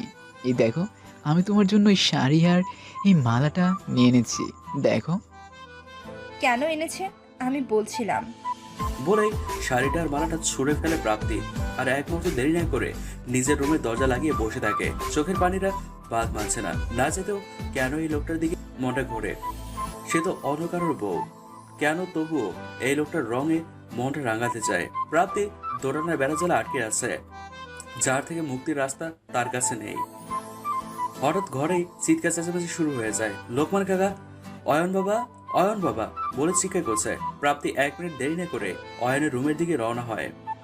সেখানে যা দেখতে পায় তাদের মুহূর্তে হাত পা জমে যায় তার। অয়ন একটা ইজি চেয়ারে হেলান দিয়ে বসে রয়েছে। ডান হাত থেকে টুকটুক করে রক্ত পড়ছে। ইজি চেয়ারের পাশে কালচে রক্তগুলো জমার বেঁধে রয়েছে। লোকমান কাকা 1 মুহূর্ত দেরি না করে ডক্টর ডেকে আনলেন। ডক্টর হাতের রক্ত পরিষ্কার করে ব্যান্ডেজ করে দিয়েছে, সাথে ঘুমের ওষুধ খাইয়ে তাকে ঘুম পাড়িয়ে দিয়েছে। চলে যাওয়ার সময় যাতে ডান হাতে পানি না লাগে সেদিকে খেয়াল করতে বলেছেন। অতিরিক্ত অ্যালকোহলের নেশায় ভাঙচুর করতে করতে হাতটা বাজেভাবে কেটে গেছে অয়নের। প্রাপ্তির এরূপ রূঢ় আচরণ যেন একদম মেনে নিতে পারেনি অয়ন। অয়নের এই 2টা দোষ, ওর রাগ আর ওর চিত, এই 2টে অন্ধ হয়ে জীবনে কতই যে ভুল করেছে তার হিসেব হয়তো জানা নেই। প্রাপ্তি নিজের রুমের দিকে যেতে নিলে লোকমান কাকা তাকে থামিয়ে দেয়। মা, তোমাকে কিছু বলার আছে আমার। কি হয়েছে লোকমান কাকা? আজ তোমাকে কিছু কথা বলবো। কথাগুলান আগেই বলা উচিত ছিল, কিন্তু অয়ন বাবার জন্য বলতে পারি নাই। হয়তো কথাগুলো শুনলে তুমি অয়ন বাবার উপর আরও রাগেই যাবা, কিন্তু কথাগুলো না বললে পরে ব্যাপারটা গোলাটে থাকবে। কি কথা কাকা? তোমার বিয়া বড় বাবার সাথে হয় নাই, হয়েছে অয়ন বাবার সাথে। জি, আপনি কি উল্টাপাল্টা কথা বলছেন? আমি উল্টাপাল্টা কথা বলি নাই মা, এটাই সত্যি। মা, তোমাকে কিছু কথা কই, মন দিয়ে শুনবা? তারপর তোমরা যদি মনে হয় অয়ন বাবার ভুল আছে, তুমি ওরে যা শাস্তি দেবা অয়ন বাবা তাই মাইনে নেবে।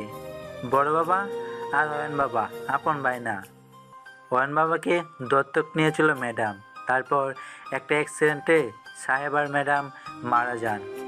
এরপর বড় ম্যাডাম মানে তোর দিদি জানোই আপনার বাবা, আবির বাবা আর নয়ন বাবাকে দেখাশোনা করে বড় করেন। আবির আর আপনার বাবার বয়সের তফাৎ 2 বছর। বড় হইলে আপনার বাবাকে শেখদার কোম্পানি সিইও বানানোর সিদ্ধান্ত নেন বড় ম্যাডাম। অয়ন বাবা পালিত বলে তারে কোনোদিন তাদের মধ্যে গুনতো না উনি। এই কারণে আপনার বাবাই অয়ন বাবার সব কিছু ছিল। যেদিন আপনার বাবাকে সব কিছু দায়িত্ব দেওয়ার জন্য বড় ম্যাডাম, সেই দিন অয়ন বাবা মনে মনে খুশি হয়েছিলেন। কিন্তু এই খুশি ঠিকই ছিল না। আবির বাবা হিংসার কারণে আপনার বাবা নানা রকম ক্ষতি করার চিন্তা ভাবনা করেন। সেটার শাস্তি অবশ্যই অয়ন বাবাকে তারা দিছে। তারপর 7 মাস আগে আপনার বাবা একটা মাইয়ার সাথে দেখা করার জন্য গাড়ি নিয়ে বাইরে বের হয়েছিল। তারপর আর কি, আবির বাবার কথায় একটা ট্রাক তার গাড়িকে একেবারে পিষে ফেলায়। আর ফলাফল তোমার সামনে। 6 মাস আপনার বাবা ঘুমাইছিল। তিনি চিকিৎসার কোনো কাজেই আসে না। এগুলো শুধু ম্যাডাম আর অয়ন বাবা জানতো। বড় ম্যাডাম সিদ্ধান্ত নেয় আপনার বাবা এই ঘটনায় দামাচাপা রাখবেন। তাই উনি অয়ন বাবাকে বিভিন্ন মেকআপ এর দ্বারা আপনার বাবার মতো সাজিয়ে সবার সামনে আনেন। সবাইকে জানান আপনার বাবার শুধু মুখটাই পুড়ে গেছে আর হাঁটতে পারতেছেন না, যা পরে ঠিক হয়ে যাবে। এবং এই নাটকটারে আরও বাড়াইতে আপনার বাবার বিয়ে ঘোষণা দেয়। এই নিয়ে অয়ন বাবা আর বড় ম্যাডামের অনেক কথা কাটাকাটি হয়। নিজের সব সম্পত্তি আর উত্তরাধিকারী ভালোর জন্য অয়ন বাবাকে ডাল বানিয়ে রাখে বড় ম্যাডাম। বিয়ে করবে অয়ন বাবা, এমনকি বিয়ের পর বাচ্চাটারও তারই হবে। কিন্তু সবাই জানবে আপনার বাবার বিয়ে হয়েছে, বাচ্চাটাও তার। তোমার সামনে আপনার বাবা যতবারই দাঁড়াইছে সেটা অয়ন বাবার ছিল। জানি বিশ্বাস করে তোমার একটু কষ্ট হইতেছে, কিন্তু এটাই সত্যি। আর আপনার বাবা যখন বালা হয়ে যাবে তখন একটা ডিভোর্সের একটা নাটক করতো। এই কারণে ছোট্ট পরিবার একটা মেয়ে খুঁজে বাইর করতে অয়ন বাবাকে আদেশ দিয়েছিল। অয়ন বাবা বাধ্য হয়েছে এগুলো করতে। তবে ওর দোষ ছিল, নিজেরই জিদের বসে তোমার এই গোলক দাদাই রাখছিল। ও ভাবছিল তুমি টাকার লোভে তারে বিয়ে করছিলা। ও ছোটবেলা থেকে ভালোবাসার জন্য ছেলেটা ক্ষুধার্ত ছিল। সে চাইছিল তুমি যাতে তারে ভালোবাসো। তার সাথে বিয়ে হয়েছে বা তার টাকার জন্য তার কাছে যাইতে না তুমি থাকো। আমি জানি এতদিন এই ব্যাপারগুলো তোমার কাছে লুকায়ে কামটা ভালো করেন নাই অয়ন বাবা, কিন্তু বড় ম্যাডামের কথার উপর কথা বলার সাহস বা অধিকার কিছুই নাই তার।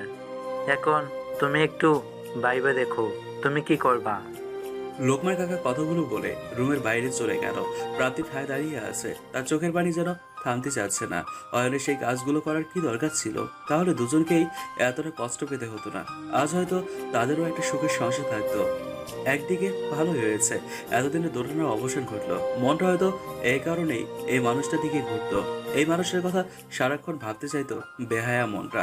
শুধু সম্পর্কের মার বেচে নিজেকে সিটিয়ে রাখতো প্রাপ্তি। আজ এই ধোঁয়াশাও পরিষ্কার হয়ে গেছে। কিন্তু এত সহজে এই লোকটাকে ক্ষমা করে দিলে তো হবে না, শাস্তি তো পেতেই হবে।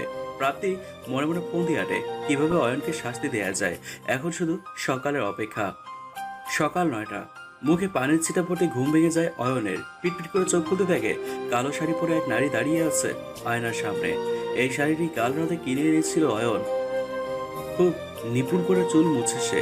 সকালের শুভ্রতা যেন নারীটি প্রতিটি কণায় জড়িত। নারীটি আর কেউ নয়, তার মায়াবতী, তার প্রাপ্তি। প্রথমে মনে হয়েছিল এটা হয়তো কল্পনা। ঘুমের ঔষধ আর অ্যালকোহলের ঘরে মিষ্টি স্বপ্ন দেখছে সে। সবচেয়ে আকর্ষণীয় লাগছে ঘাড়ের গাঢ় কালো তিলটি খুব ছুঁয়ে দিতে মন চাচ্ছিল।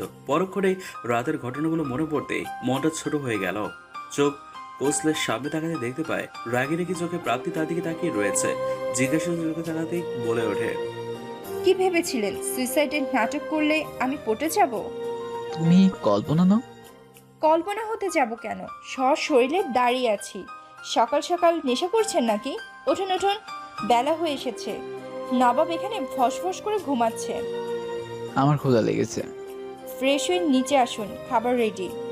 প্রাপ্তি, তোমাকে কিছু বলবো। আমি কিছু শুনবো না, এখনই ফ্রেশ হয়ে নিচে নামেন। বলেই নিচে চলে আসে প্রাপ্তি। পেছনে ঘুরে তাকালে হয়তো হতবাক চেহারাটা চোখে পড়তো অয়নের। খুব হাসি পাচ্ছে তার। অপরদিকে প্রাপ্তির বদলে যাওয়া অয়নের মনে শত প্রশ্নের আবির্ভাব ঘটাচ্ছে। ফ্রেশ হয়ে নিচে যেতেই চক্ষু চড়ক আছে। আজ সকালে নাস্তা সব অয়নের পছন্দের। লোকমান কাকার দিকে চোখ পড়তেই তিনি নাসূচক মাথা নাড়লেন। তার মানে প্রাপ্তি এসব রান্না করেছে। মা মারা যাওয়ার পর থেকে লোকমান কাকা ছাড়া অয়নের পছন্দ না পছন্দ কেউ খেয়াল করেনি। কি হলো, দাঁড়িয়ে আছেন কেন? এগুলো তুমি করেছো?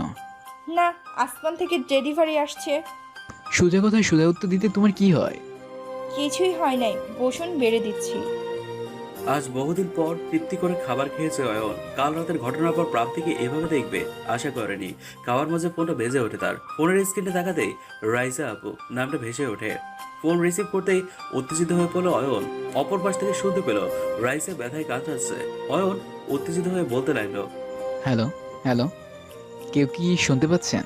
হ্যালো। কিছুক্ষণ পর একটা মেয়ে উত্তর দিল, আপনি কি অয়ন? রাইসার হুট করেই পেন উঠেছে, আমি ওর বান্ধবী। আপনি কি একটু উত্তরা 11 নম্বরে আসতে পারবেন? ওকে হসপিটালে নিতে হবে হয়তো। আচ্ছা, আমি আসছি। ফোনটা রেখে তড়িঘড়ি করে বের হয়ে যাচ্ছিল অয়ন। পেছন থেকে প্রাপ্তি হাতটা টেনে ধরে বলল, কোথায় যাচ্ছেন? একটা কাজ পড়ে গেছে, আমার হয়তো আসতে দেরি হবে। আচ্ছা। আচ্ছা শোনো, জি। খেয়ে নিও ঠিক মতো, আমি চলে আসবো। বলে অয়ন বেরিয়ে গেল। প্রাপ্তির মুখে না বললেও মনে মনে চিন্তায় পড়ে গেল। কারণ অয়নের এভাবে হুট করে বেরিয়ে যাওয়াটা বড্ড অস্বাভাবিক লেগেছে প্রাপ্তির কাছে। রাত 8টা। আজ সারাদিন অয়নের একটা খোঁজ পায়নি প্রাপ্তি, একটা খোঁজও না। নিজ থেকেও ফোন করেনি। এই ভেবে যে ও ব্যস্ত আছে হয়তো। ড্রয়িং রুমে সোফায় বসে নিজ মনে স্কেচ করতে করতে অয়নের কথাই ভাবছিল সে। বেশ কিছুক্ষণ পরে খেয়াল করে দেখলো নিজের আনমনে অয়নের চেহারা এঁকেছে সে। প্রথম যেদিন অয়নকে দেখেছিল তখন সে সবেমাত্র এই বাড়িতে বউ হয়ে এসছে। তখন জানতো না অয়ন তার স্বামী। ভুলবশত অয়নের রুমে ঢুকে পড়ায় কি ঝাড়ি টেনে না খেলো।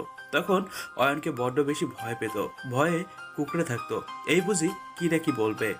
কিন্তু ধীরে ধীরে সেই ভয়টা অভিমানে পরিণত হলো। অভিমানটা কখন ভালো লাগা, তারপর ভালোবাসায় পরিণত হলো কে জানে। মনের বন্ধ দরজা ভেদ করে ধীর পায়ে ভালোবাসার বীজ বুনে দিল লোকটার কথা বড্ড মনে পড়ছে তার। একটিবার ফোন দিলে কি খুব বন্ধ হবে? হয়তো না। তাই লোকমান কাকার কাছ থেকে নম্বর নিয়ে ফোন লাগালো অয়নের নম্বরে। বেশ কিছুক্ষণ বাজার পর যখন হলো না, প্রাপ্তির মনটা খারাপ হয়ে গেল।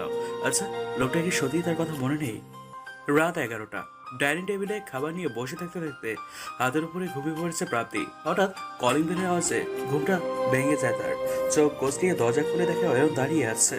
চুলগুলো উস্কো খুস্কো, বড্ড বেশি ক্লান্ত লাগছে তাকে। সারাদিনে পেটে দানা পড়েছে কিনা সন্দেহ। প্রাপ্তিকে দেখেই বলে উঠল, বড্ড খিদে পেয়েছে, আমি ফ্রেশ হয়ে আসছি, একটু খাবার বেড়ে দিও প্লিজ। বলেই রুমের দিকে চলে যায় অয়ন। প্রাপ্তির খানিকটা রাগ হলো। সারাদিন একটা খোঁজ নিল না লোকটা। কি এমন জরুরি কাজ ছিল? একটাবার ফোনটাও ধরা যায় না। রান্নাঘরে খাবারগুলো গরম করে ডাইনিং টেবিলে দেয় সে। ততক্ষণে অয়নও চলে আসে। খাবার বেড়ে দিতে দিতে বলে উঠল, সারাদিন কিছু খাওয়া হয়নি নাকি? না আর বলো না, সারাদিন এক বিন্দু বসার সুযোগই পাই নাই। এত জরুরি কাজ ছিল বুঝি? তা তো ছিলই। জানা যাবে কি কি এমন কাজ করছিলেন? তুমি খেয়েছো রাতে? কথা পাল্টাচ্ছেন। ওহো, তুমি না খেলে প্লেট আনো, একসাথে খেতে খেতে বলছি। আমার ক্ষুধা নেই। তা বললে তো হবে না, যাও প্লেট আনো একটা। জোর করছেন কেন? ক্ষুধা নেই বললাম তো। আচ্ছা বাবা সরি, আর এমন করবো না। কি কাজে গিয়েছিলাম শুনলে তুমিও রাগ করতে পারবে না। তাহলে বলেন সারাদিন কি এমন কাজে ব্যস্ত ছিলেন যে ফোন করেও আপনাকে খুঁজে পাইনি? আমার এক আপু প্রেগনেন্ট ছিল, হুট করেই লেবার পেন উঠেছে, এর সাথে ব্লিডিংও শুরু হয়। ও বান্ধবীর সাথেই থাকতো, তাই আমাকে ফোন করেছে। প্রেগনেন্সির 8 মাস চলছিল। হুট করে লিভার পেন ওঠায় ঘাবড়ে গিয়েছিল। তারপর হাসপাতালে নিয়ে গেলাম। কমপ্লিকেশন ছিল অনেক। ডক্টর ভেবেছিল বাচ্চাটাকে বাঁচানো যাবে না, কিন্তু আলহামদুলিল্লাহ ছেলে হয়েছে। এখন আব্বুকে রুমে দিয়েছে। বাচ্চাটাকে প্রি ম্যাচুরিটির জন্য আইসিইউতে রাখা হয়েছে। এখন 72 ঘন্টা অবজারভেশনে রেখেছে। তুমি বলো ফোন কিভাবে ধরতাম? ওনার পরিবারে কেউ নেই? আর ওনার স্বামী? ভালোবাসা খুব বাজে জিনিস। মাঝে মাঝে ভুল মানুষকে ভালোবাসলে জীবনটা নরক হয়ে যায়। আর ভালোবাসার ধোঁকাটা মানুষকে জীবন্ত মেরে ফেলতে সক্ষম। আপুর ক্ষেত্রেও তাই। এই বাচ্চাটা না বাঁচলে আপুর বাচ্চার আশাটুকু শেষ হয়ে যেত। আমাকে নিয়ে যাবেন তার সাথে দেখা করাতে? কি সম্পর্কে যাবে তুমি? যেটা আমাদের সম্পর্কের সভ্যতা, সেটাই তো বদলানো যাবে না। সেই সম্পর্কেই যাব। আচ্ছা, আমাদের সম্পর্কটা ঠিক কি প্রাপ্তি? মানে? আমি 2 সপ্তাহ আগে তোমার কাছে কিছু চেয়েছিলাম, তুমি কালকে সেটা উত্তর দিয়ে দিয়েছো। এরপরে আমাদের মাঝে কিছু সম্পর্ক আছে প্রাপ্তি। আমাকে সত্যিটা বলে দিলে হয়তো আমি এত কঠোর হতাম না। আপনার কি মনে হয় কোনো সম্পর্কের ভিত্তি হয় সেই সম্পর্কের সভ্যতা? আমাদের সম্পর্কটা একটা মিথ্যাচারে জড়িত ছিল। আমি এতদিন আপনাকে একজন পরপুরুষ ভাবতাম। কাল লোকমান কাকা যদি আমার সত্যিটা না বলতো, তবে আজও আমি সেই মিথ্যার আড়ালে থাকা সত্যিটুকু জানতে পারতাম না। এবার বলুন, আমি কি আপনার দিকে ভুল ছিলাম? আমি কিভাবে আপনার প্রেম নিবেদনের উত্তর দিতাম? তুমি জানো সব। তুমি কি আমায় ক্ষমা করে দিয়েছো? বেহা মনটার সাথে যুদ্ধ করে ক্লান্ত আমি। বারে বারে আপনাকে চাই, বারে বারে আপনার রঙে নিজেকে রাঙাতে ব্যস্ত সে। কি করব বলুন? প্রাপ্তির কথাটুকু শুনে চেয়ার ছেড়ে প্রাপ্তির সামনে এসে দাঁড়ায় অয়ন। হাঁটু গেড়ে নিচে বসে প্রাপ্তির হাত দুটো নিজের হাতের মুঠোয় নেয় সে। চোখে তার সুখের অশ্রুধারা। এ যেন জানান দিচ্ছে তার ভালোবাসা জিতে গেছে, আর সে পরাজিত নয়। প্রাপ্তি চোখে চোখ রেখে বলে, আমায় ক্ষমা করে দাও প্রাপ্তি। তোমার অনেক কষ্ট দিয়ে ফেলেছি আমি, তাই না? বিশ্বাস করো, ভরসা পাইনি। পরিস্থিতি আমাকে একটা গোলকধাঁধে ফেলে দিয়েছিল। আজ আমার সামনের সব যেন পানির মতো পরিষ্কার। এই অয়নটা খুব খারাপ, খুব বেশি কষ্ট দিয়ে ফেলেছে তোমাকে। কথা দিচ্ছি আর দেব না।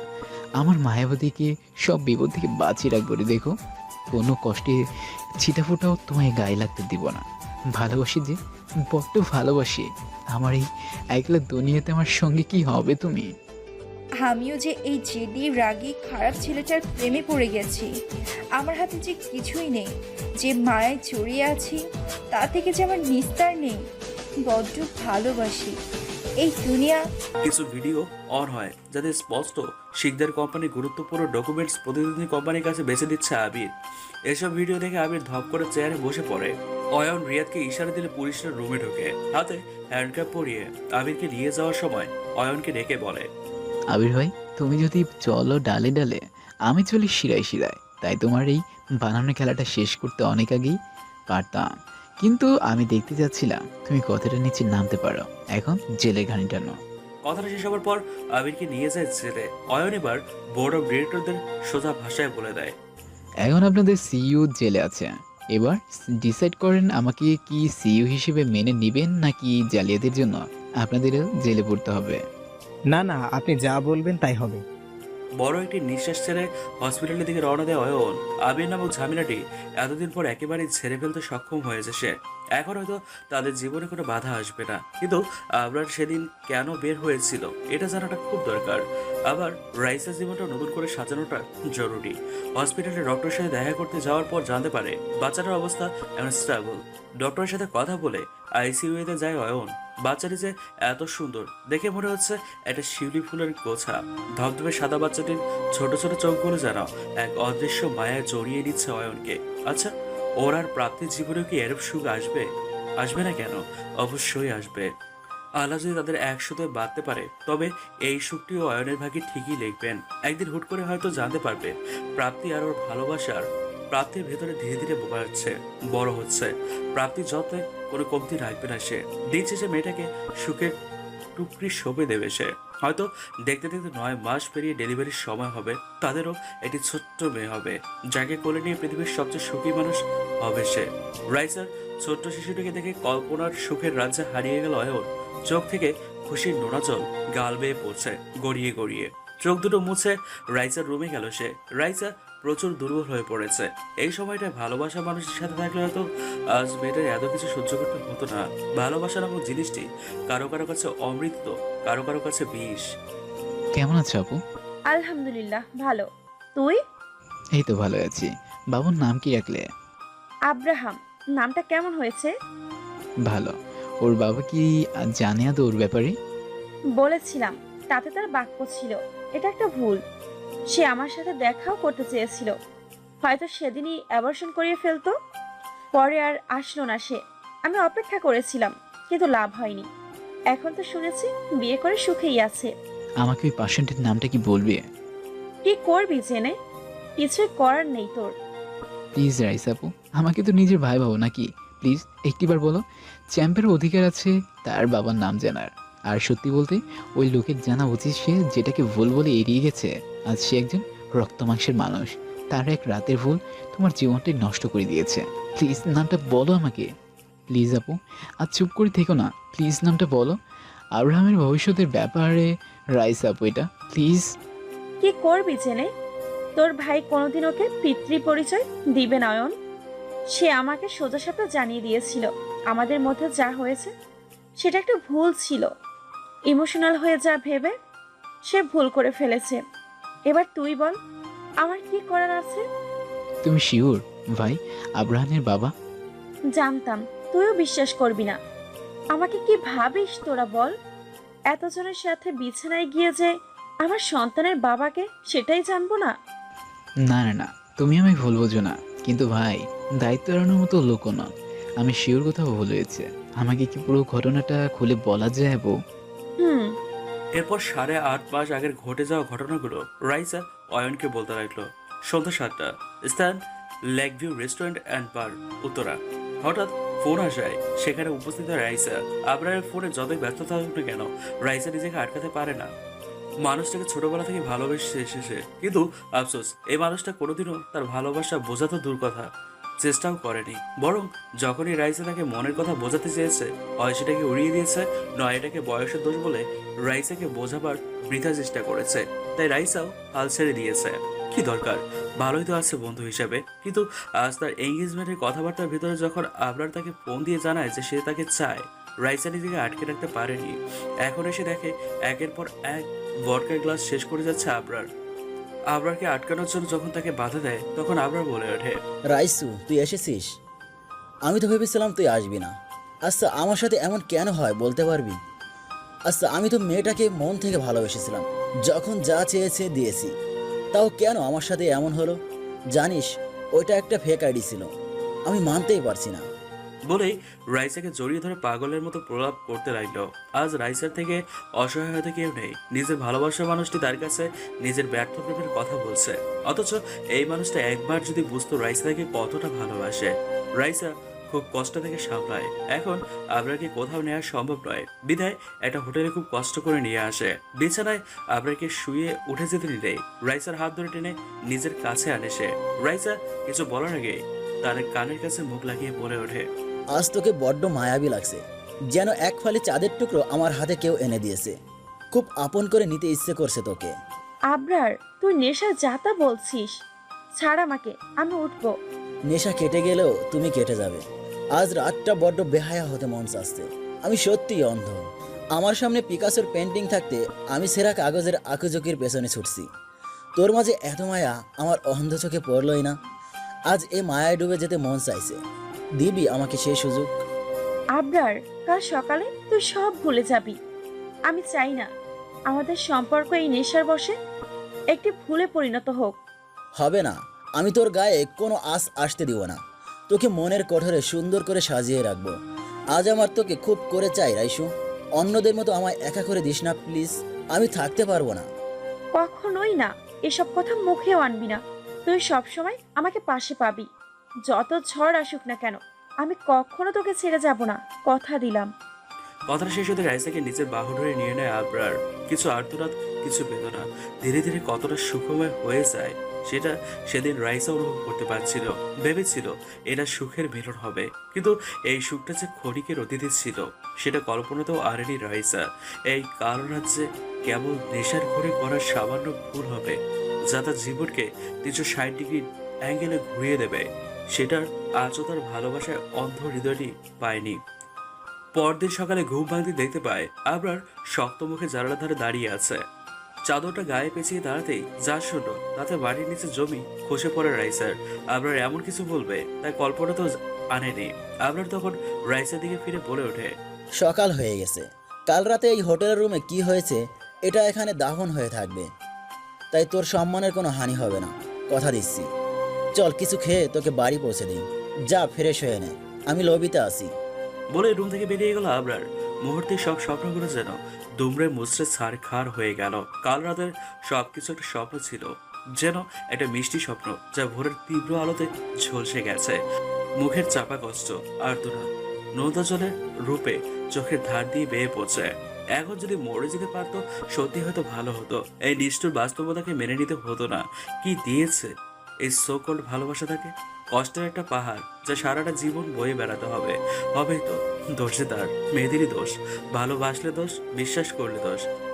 আজ একটা মেয়ে নেশায় ভূত হয়ে এমনটা করে সকালবেলা বলতো। যাই হোক, ইটস জাস্ট এ মিস্টেক। তবে এই সমাজ তাকে নষ্টা বলতো, আবার এখন তাকেও সমাজই নষ্টাই বলবে। এই সমাজ, অথচ তার বিশ্বাস ভালোবাসার কি কোনো